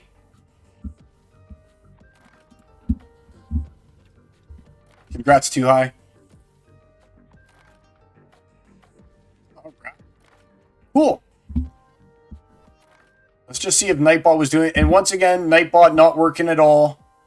It's saying active user, should have been in here for giveaways. I'm trying to make my life easy, but no. Look, it's so weird because it shows the stream chat, but then even though I have active user selected, it's not doing names here, and I don't know how to fix it. That kind of sucks, but it is what it is. All right, let's just take a moment. I just want to take a quick second, and I want to pick your brains on this Unlocking Soulbound Cards 3,000 DAO discussion thread, 3,943 notes, messages on Unlocking Soulbound Cards. We're going to hit 4,000 comments on this. We're going to hit 4,000 comments on it. All right, it's going to happen. So, my question for you guys is, how do you feel about this? Where do you guys stand in the wonderful world of Soulbound reward cards? Because, I mean, I've read the 4,000 comments pretty much. And I'll tell you this. It seems like the people who have lots of assets and have lots of lands want a high unlock cost. And the people who are players or feel like they've already paid for the reward cards want a low unlock cost. My position on it is it has to be a reasonable unlock cost, right? If you go and you take a look, using it since the pinball era, okay, cool. My whole perspective on this is if you take a look at what the actual cost is right now on the market for gold foil legendaries in Chaos Legion, it's around $35. And I mean, if you're even contemplating making the unlock even close to $35, I don't want playable, I don't want any of this, then, I mean, you're taking away any of the value that a player could have to be able to unlock that card, then sell it and be able to use that to buy other cards, or to even be able to afford to purchase the cards that they're missing. Now, I'm not down with the 5x unlock. I personally, if there was going to be anything that was done, from my standpoint, I would want it to be the way that it has typically been proposed to be used on the land. Like, I prefer 0 unlock. Okay, the way I look at it is we've already done we've already paid what needs to be paid by renting, in my case, the SPS I needed to earn these rewards, right? And then the time that I put in to earn these rewards and everything. Like, I sometimes feel like we're at odds with big players. Not at odds. I mean, that's not the right thing, but like there's this dynamic that exists between big players who use scholars and stuff like that to run their accounts, so the ROI is what's most important to them, versus the players who are actually investing their hour and a half every day in order to earn these. So in one of them, it's almost like landlord passive income comes in, and then the other one, it's like we're sitting here slogging away for an hour a day to earn these, right? And I think that those two perspectives can get mixed up a little bit, because when you're not actually playing the game and you just got your scholars playing it and stuff like that, you probably care less about the gameplay and more about what the rewards are going to look like, versus if you're actually playing the game, you're probably just like, hey man, I just want to be able to play, and therefore I need these rewards in order to be competitive. My thinking is that this initial amount of DEC burn of 2x CP, half of it payable in vouchers at a rate of 200 DEC per voucher, is the compromise that I hope that we end up getting. I mean, otherwise, we've got some people who say they want a 10x unlock. We got some people who say a 5x unlock. We got some people that say a 2x unlock, but only for a limited time. And like after a month, they can never be unlocked again. And we've got other people that say, hey, we'll unlock it over a period of time, but the unlock gets more expensive the longer you wait. So maybe week 1, it's 2x. Week 2, it's 3x. Week 4, it's 5x. And week 6, it's 10x. And then it's never unlockable again, or whatever the case may be. I think that personally, the worst thing that can possibly happen, I'll put this proposal here, is if we just don't end up ever being able to unlock the reward cards. That is something that would actually make me quit. Like, honestly, of all the things I can think of, like, I've been through the ups and downs of the market, you know, I've been crushed by Jodens and llamas and stuff for the past 2 years almost, everything like that I've dealt with. I mean, just like the internal politics of Splinterlands, that I've dealt with. But if you are now going to go and tell me, hey, sorry, but you will never be able to get a 4-star Izzyar ever, and you are doomed and bound to be crushed by every other player that does have a 4-star Izzyar for perpetuity. Like, you will never, ever be able to get the card, no matter how much money you're willing to spend, to be competitive, then that would be the end of the game for me, right? Because then, I mean, all my hopes and dreams of performing well and getting to champion and being a top player, they'd be done. Right? If I'm not able to get a 4-star Izzyar, or I'm not able to get the 4-star what's he called? The red guy that has flanking or whatever it is and has reflection shield, like the Keldon Warlord. If I can't get the Keldon Warlord, or if I can never get my last BCX of Usit so that I can get healing or something like that, and I've got to face people with 4-star Usits for the rest of my days, and I'll never be at a competitive equal to them, and never have the chance to recover, that to me is the only thing that would make me exit the game. So I'm hoping that whatever they choose to do, that's not what ends up happening, and that the whales aren't just like, we block everything, because if it's not going to be 10x unlock or it's not going to be 5x, then we just downvote, right? And then, I mean, it's been said by Clayboy that one of the options that could happen is if we all can't get along and we all can't agree to something, then soulbound cards are just never unlocked. And we end up in that situation that I said, when new players will never be able to get these cards. Imagine that. You're a new player. You want to play. You're like, hey, I just got beat up by an Izyar. I'd love to own one. And you have to tell that player, actually, sorry, you're never allowed to own an Izyar for the entire time that you play the game. You can't buy them. There's just no way to ever get it. So have fun getting crushed by Izyar for the rest of your days. You know, that's what to me would end the game for me. I really hope that's not the direction that they take and that we reach a compromise. Let's see here. Let me read it.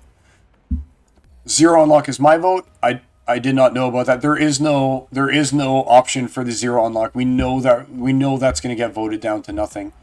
I was happy with 1 voucher per card. I'm happy with the 0 unlock. But like again, I think that we're going to have a concession to at least make it like this proposal that already passed, right? But just like if you've unlocked it for land using that 2x multiplier, half payable in vouchers, like don't charge us more to fully unlock it. Like let that be the final cost. If it's got to be something to appease those landowners who don't want to see us normies be able to use our gold flow reward cards on land because they think, oh, break the ecosystem, whatever. I mean, I don't know what to say, man. I don't know what to say. If you have to buy your reward card that you have earned with time or money, it's not really a reward, is it? And Birds and Bees says, me too. On the other hand, bots will flood the market, so there's no winning with anything while we have a 98% bot player base. Every idea that would be cool gets negated when you take gazillions of bots into the account. Hey, how's it going, Hank? Yep, I agree. And that's why, you know what? To some degree, this makes sense. Because then even if the bots went and they unlocked everything, like there might not be a profit to be had. If the unlock cost is a penny, or if the unlock cost is 2 cents, but the card's only selling for a penny, those cards aren't even going to be unlocked and won't even end up on the market, you know? So in some ways, it's kind of clever. Or even if they do end up on the market, it's still a DEC burn overall, right? I mean, you have to burn the DEC into the unlock, and then you have to spend DEC to buy that card. All that DEC has to come from somewhere, and once it's removed from leaderboard rewards, then it's got to come from SPS burn, right? So, my opinion, if we have to have a cost for the love of all that is sacred, allow them to be unlocked and go no higher than what it says in this initial proposal, which passed already. It passed. So let's let this be the end of it. Please, no 5x. Please, no 10x. Please, no permanent soulbound. Because I just don't think that would be good for players. Which, if we want to attract more people to the game, those people are probably going to be mostly players, you know? A few investors, but the percentage of investor to player is probably going to be low. All right, we're getting near the end of the stream here for today. I do want to go ahead and take a moment, and I do want to do our classic weekly Magic the Gathering unlock, as well as our Gladius cases. So let's end it on the Gladius cases, and let's do the Magic pack right now.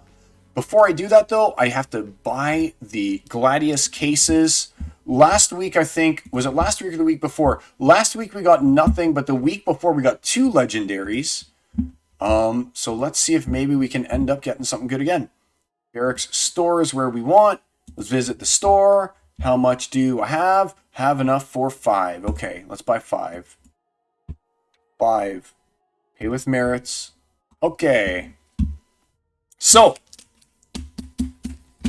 as is always the case here, guys, first thing we're going to do is we're going to find out, did I bust or not on Magic the Gathering packs, of which there's been like, in all the packs I've ever opened, there have been 2 packs that I haven't busted on, one of which was a Lorcana pack, believe it or not even Magic the Gathering. I bought a Lorcana pack and opened it. And then the other one was a pack that I ended up getting basically almost break even. I opened a card worth 40, the pack was worth 40. This pack cost me $46, including taxes. It is a Lord of the Rings special collector's edition. Has some really cool possible hits in it. But last time I even got a mythic special foiled card, and it was only worth like $6. So let's see what we can do.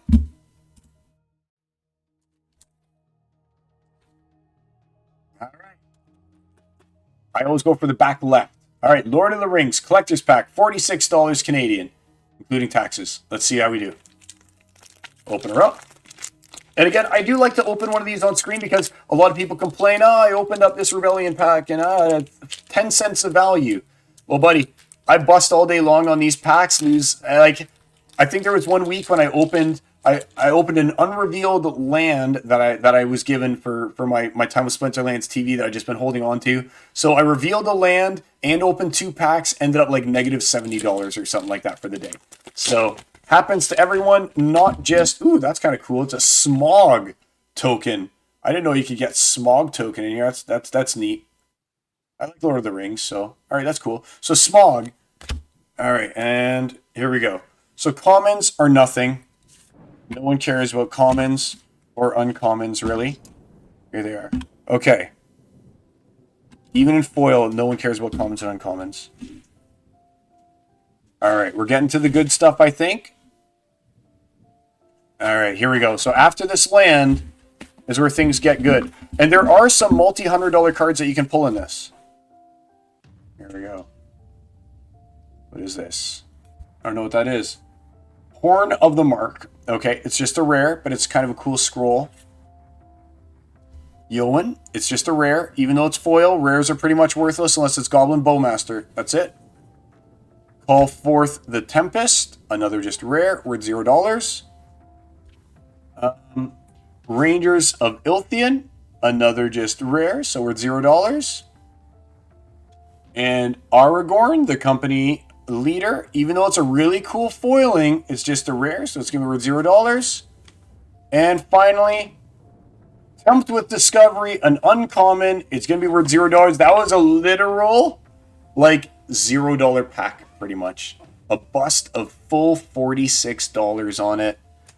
Zero value to be had in that pack. So, yeah. That money would have definitely been better spent on Rebellion packs, or at least I know I would have gotten something out of it. Or I could have taken the crappy cards and at least just been like, I'll sell it for whatever lowest bid is. But in this case, it's Magic. There is no lowest bid. It's not even worth me to look any of those up on eBay. That's how bad those were. That's how bad those were. All right, let's get back here. And let's open up these Gladius cases, and then we'll call it a night. So here we go. We got the 5 to open. Good luck, Silence. Here we go. Yeah, Watsier killing it these days. Like, killing it. Hate it. All the value in every set is basically within, like, 5 rares. Exactly. Yeah, you see it? 5 or so foil rares worth nothing. Exactly. That whole pack, I had like 5 foil rares. Wasn't even worth me looking at them, right? I wasn't even worth me looking them up. You just know as a Magic player these days, unless it's like the ultimate... Ooh, 2 Catrellas. Unless it's like the ultimate foil printing of the best mythic in the set, it's worth 0. Even if it was like a good card, it's still worth 0. Wow, this was a 5 bad cards, man. 5 bad packs. Woof. Woof. All right. Well, I mean, what a way to end it, guys, on a bust of 46. You know what? Let's just do this. Let's do this. I feel like I'm owed. I feel like the world owes me something out of these 3 Chaos Legion packs that we'll open too. I feel like I'm owed. All right.